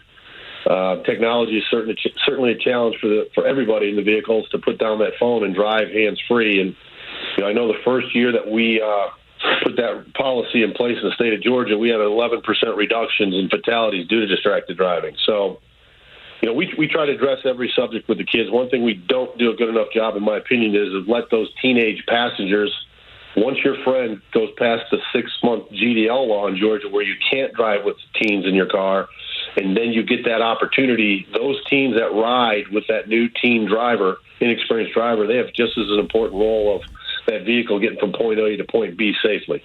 43 seconds, 43 key seconds. A clear head, clear hands, clear eyes. Click it before you're turning the key. This is an important initiative, and you actually create keys that have the number 43, which was Philip's number. And explain what that is and how people can get that so they can influence their own kids and grandkids and maybe even themselves. Yeah, if the audience were to ask themselves what's the image they look at that triggers them to be a smarter and safer driver, or conversely not to be distracted or impaired, to be super speeders, to make sure everybody's wearing their seatbelts, to do the best they can to stay off roads after midnight, we simply lack that national symbol in the United States. So what we're trying to do is Philip wore 43 at Auburn, fan base nicknamed him Lutzy. One side of the key says 43 key seconds on it. The opposite side of the key typically says 43 and the word TO or 2, so 43 too distracted free. But in a lot of cases in our GDOT partnership, that's GDOT logo is on the back of that key. At Alpharetta High School, we could have put the radar logo on the back of it. So when we do things outside of our GDOT partnership, we have a lot of schools that will say, Mike, can we put our logo on the back of that key? And that's important for the teenage audience because that's who they are at this stage of life. We're hitting them when they're in high school. Hopefully they're proud to wear that school logo, whether they play sports in a band or in debate club or simply are just a student there. So we call it co-branding. We do it all over the country. But the goal is for that 43 key second, which is on a lanyard, to reside around your rearview mirror so that you have an in-vehicle constant image and reminder to make smart decisions. And we're getting proof that that's working from kids and so forth and adults. Corporations are putting their logo on it. We get to do a lot of corporate talks at annual events. And we're big proponents that our goal is to bring the private and public sectors together to change the narrative of what's happening on our roadways. Because, guys, right now we're heading again towards 40,000 plus deaths on U.S. roadways due to poor decisions. It's horrible. Mike Lutzenkirchen joining us here on the Morning Extra, and kind of talked about the 43 seconds, but can you go in depth a little bit more about what the 43 seconds mean before you get into a car and how that has helped having those 43 seconds and maybe change some lives and save some lives? Yeah, so what we're basically saying is no matter who you are or what you're driving, where you're driving, when you're driving, your experience is you ask yourself to have a clear head, clear hands, clear eyes, and then we tie into the 20-year program of click it or ticket by saying click it. And for the audience, a clear head, you simply, before you start that vehicle, you ask yourself, am I drug impaired? Am I alcohol impaired? Am I technology impaired? Am I emotionally impaired? Or am I fatigued? And if you answer to any of those positively, you have to step back and say, I'm not ready to drive for my own safety, my passenger safety, or others on the roads, including pedestrians. So that's what clear head is. Clear eyes is that you've set your radio, your music device, you put your phone down, you're not touching your phone, your mirrors are set, your side view mirrors, your rear view mirror, and your eyes are focused on the road. Clear hands simply says, again, I'm going to hands-free state. I'm not going to touch this phone. Everything can wait. I've got 10 and 2 on the wheel, whatever driver's ed has taught you, and that you're ready to drive. And then the final step is, click that seatbelt. And you can do this in any order, but we simply just say clear head, clear hands, clear eyes, and click it. LUTCIE, LUTCIE43.org if you want to learn more about the LUTCIE 43 organization, if you want to learn more about the 43 key seconds, if you want to learn more about the relationship with the Georgia DOT that is a major player and very involved in the organization. But what about for parents that are listening right now? How can they encourage schools and administrators to do a LUTCIE 43 Safe Driving Summit the way you did at Marietta High School or at Alpharetta High School? Yeah, the parents are key, right? Because the parents, the kids see what the parents do. And every talk I give, I ask the kids to raise their hand if they've driven a vehicle in the last week. Have they held their phone while they drove? Have they wore their seatbelt while they're driving? And then I'll ask them about the parents. And amazing how many hands go up from kids to say that my parents don't wear a seatbelt when they're driving, or my parents are constantly on their phone. So, I wish parents would reach out to their respective schools, public or private, let them know about the LUTCIE 43 Foundation and these 5-hour safe driving summits. Dr. Grant Rivera was very critical of the superintendent of Marietta City Schools for us to get to Marietta. Principal Mike Sheffley over at Alpharetta, they opened the doors for us. So Alpharetta had 1,800 kids in the gym for a 90-minute keynote address that's co-delivered by myself and members of GDOT. We have a first responder segment there. So you've got every level of law enforcement in the state. So yesterday we had state troopers, motor carry compliance division troopers, Fulton County sheriffs, Alpharetta City Police, and the school resource officer. So those kids got to see all that law enforcement and what their role is at a teen crash, and more importantly, what they're seeing of teenage drivers. Wellstar Health Systems has been a rock star for us. They do a trauma-based breakout where we're reenacting a teen coming into a trauma center, and you had 9 professionals from Wellstar in uniform yesterday, including a surgeon, reenacting a trauma center situation with a teen. You've now survived that crash. You've survived the visit to the trauma room, surgeries. What does rehab look like? So, again, we're blessed with Wellstars and Children's Healthcare of Atlanta that deliver that. And then finally, guys, we had 2 80,000-pound tractor trailers brought in there with professional drivers that are part of FedEx and or America's Road Team yesterday. These are 2 million-mile-plus drivers that have not had any crashes or incidents. And they're educating these kids about blind spots and stopping distances and limiters on their vehicles that don't allow them to go so fast. And then we wrap up with a very important trauma survivor, and that's J.C. Thomas. Her and her mother, Beth Ann, come up from Hoboken, Georgia, all our summits. And it's incredible to see at 24 how she survived a crash as the only person in a vehicle, the driver, being hit by a train. And the impact now on her speech and her balance and her walking, you have to relearn all this. It's a wonderful wrap-up for these kids to see choices matter, that your decisions can quickly change everything. And that's what happened to my son that fateful weekend back in June of 2014. So to the audience, please reach out to your school administrators. Tell them about this. Have them reach out to us through our website, and we'll get in contact with them and do our best to bring this summit to your community. Mike, thank you so much for doing what you do. I'm a father of a 14-year-old boy, my biggest fear, and I've been telling him, you don't ever need to drive. Don't drive. I'll take you everywhere. I don't want you in a car. I don't want you doing these things. And even though I know he'd be responsible, but you never know what's going to happen. And talking to your kids or even getting to the schools, thank you for doing what you do. And I hope that parents will listen and tell their kids that they need to have this program in every school in Georgia. Yeah, thank you very much. And you referenced, Students Against Drunk Driving. They've changed their name to Students Against Destructive Decisions to make it more encompassing of what's going on in our world. There are so many great organizations out there like us But here in Georgia, we're trying to grow out of Georgia, Alabama, in the southeast, and again, put 43 key seconds everywhere. So appreciate the opportunity to share with your audience. Yes, sir. Mike, have a great weekend. I want to encourage everybody to go to Lutzie, Lutzie 43.org, Lutzie43.org. This is great for your kids and your grandkids, and it's great for the community. Reach out to your schools and your school administrators, your teachers, your principals, and the superintendents, and congratulations getting into Marietta City Schools. Grant Rivera is such a great man, when I think the world of Grant. He is a world-class citizen doing good work over there at Marietta. Thank you, Mike. We appreciate it, man. Gentlemen.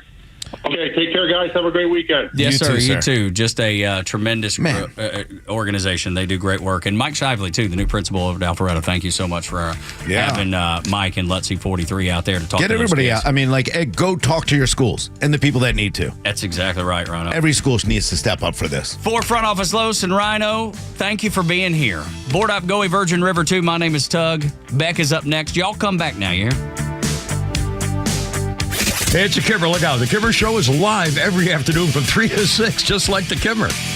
And to have Kamala Harris show up after her administration, her regime has given $100 billion plus to a Ukrainian dictator who's given $13,000 debit cards and $5,000 cash to criminals like murderers and drug dealers and rapists that they allowed to come across the border. They gave them free health care and free lodging and free phones and free bus tickets and plane tickets to anywhere they wanted to go. And then to give them all that money and everything, and then show up in the state yesterday and say, we'll give you $750 if you've been part of a natural disaster. And these people have no way of getting that money. They don't have mailboxes. There's no banks. There's no ATMs. They have no way of getting that money for God knows how long. That bitch showed up and spit in the face of everybody that was a victim of this and continues to be a victim. The Kimmer Show, every afternoon from 3 to 6 p.m. on Xtra 106.3 and the Xtra app.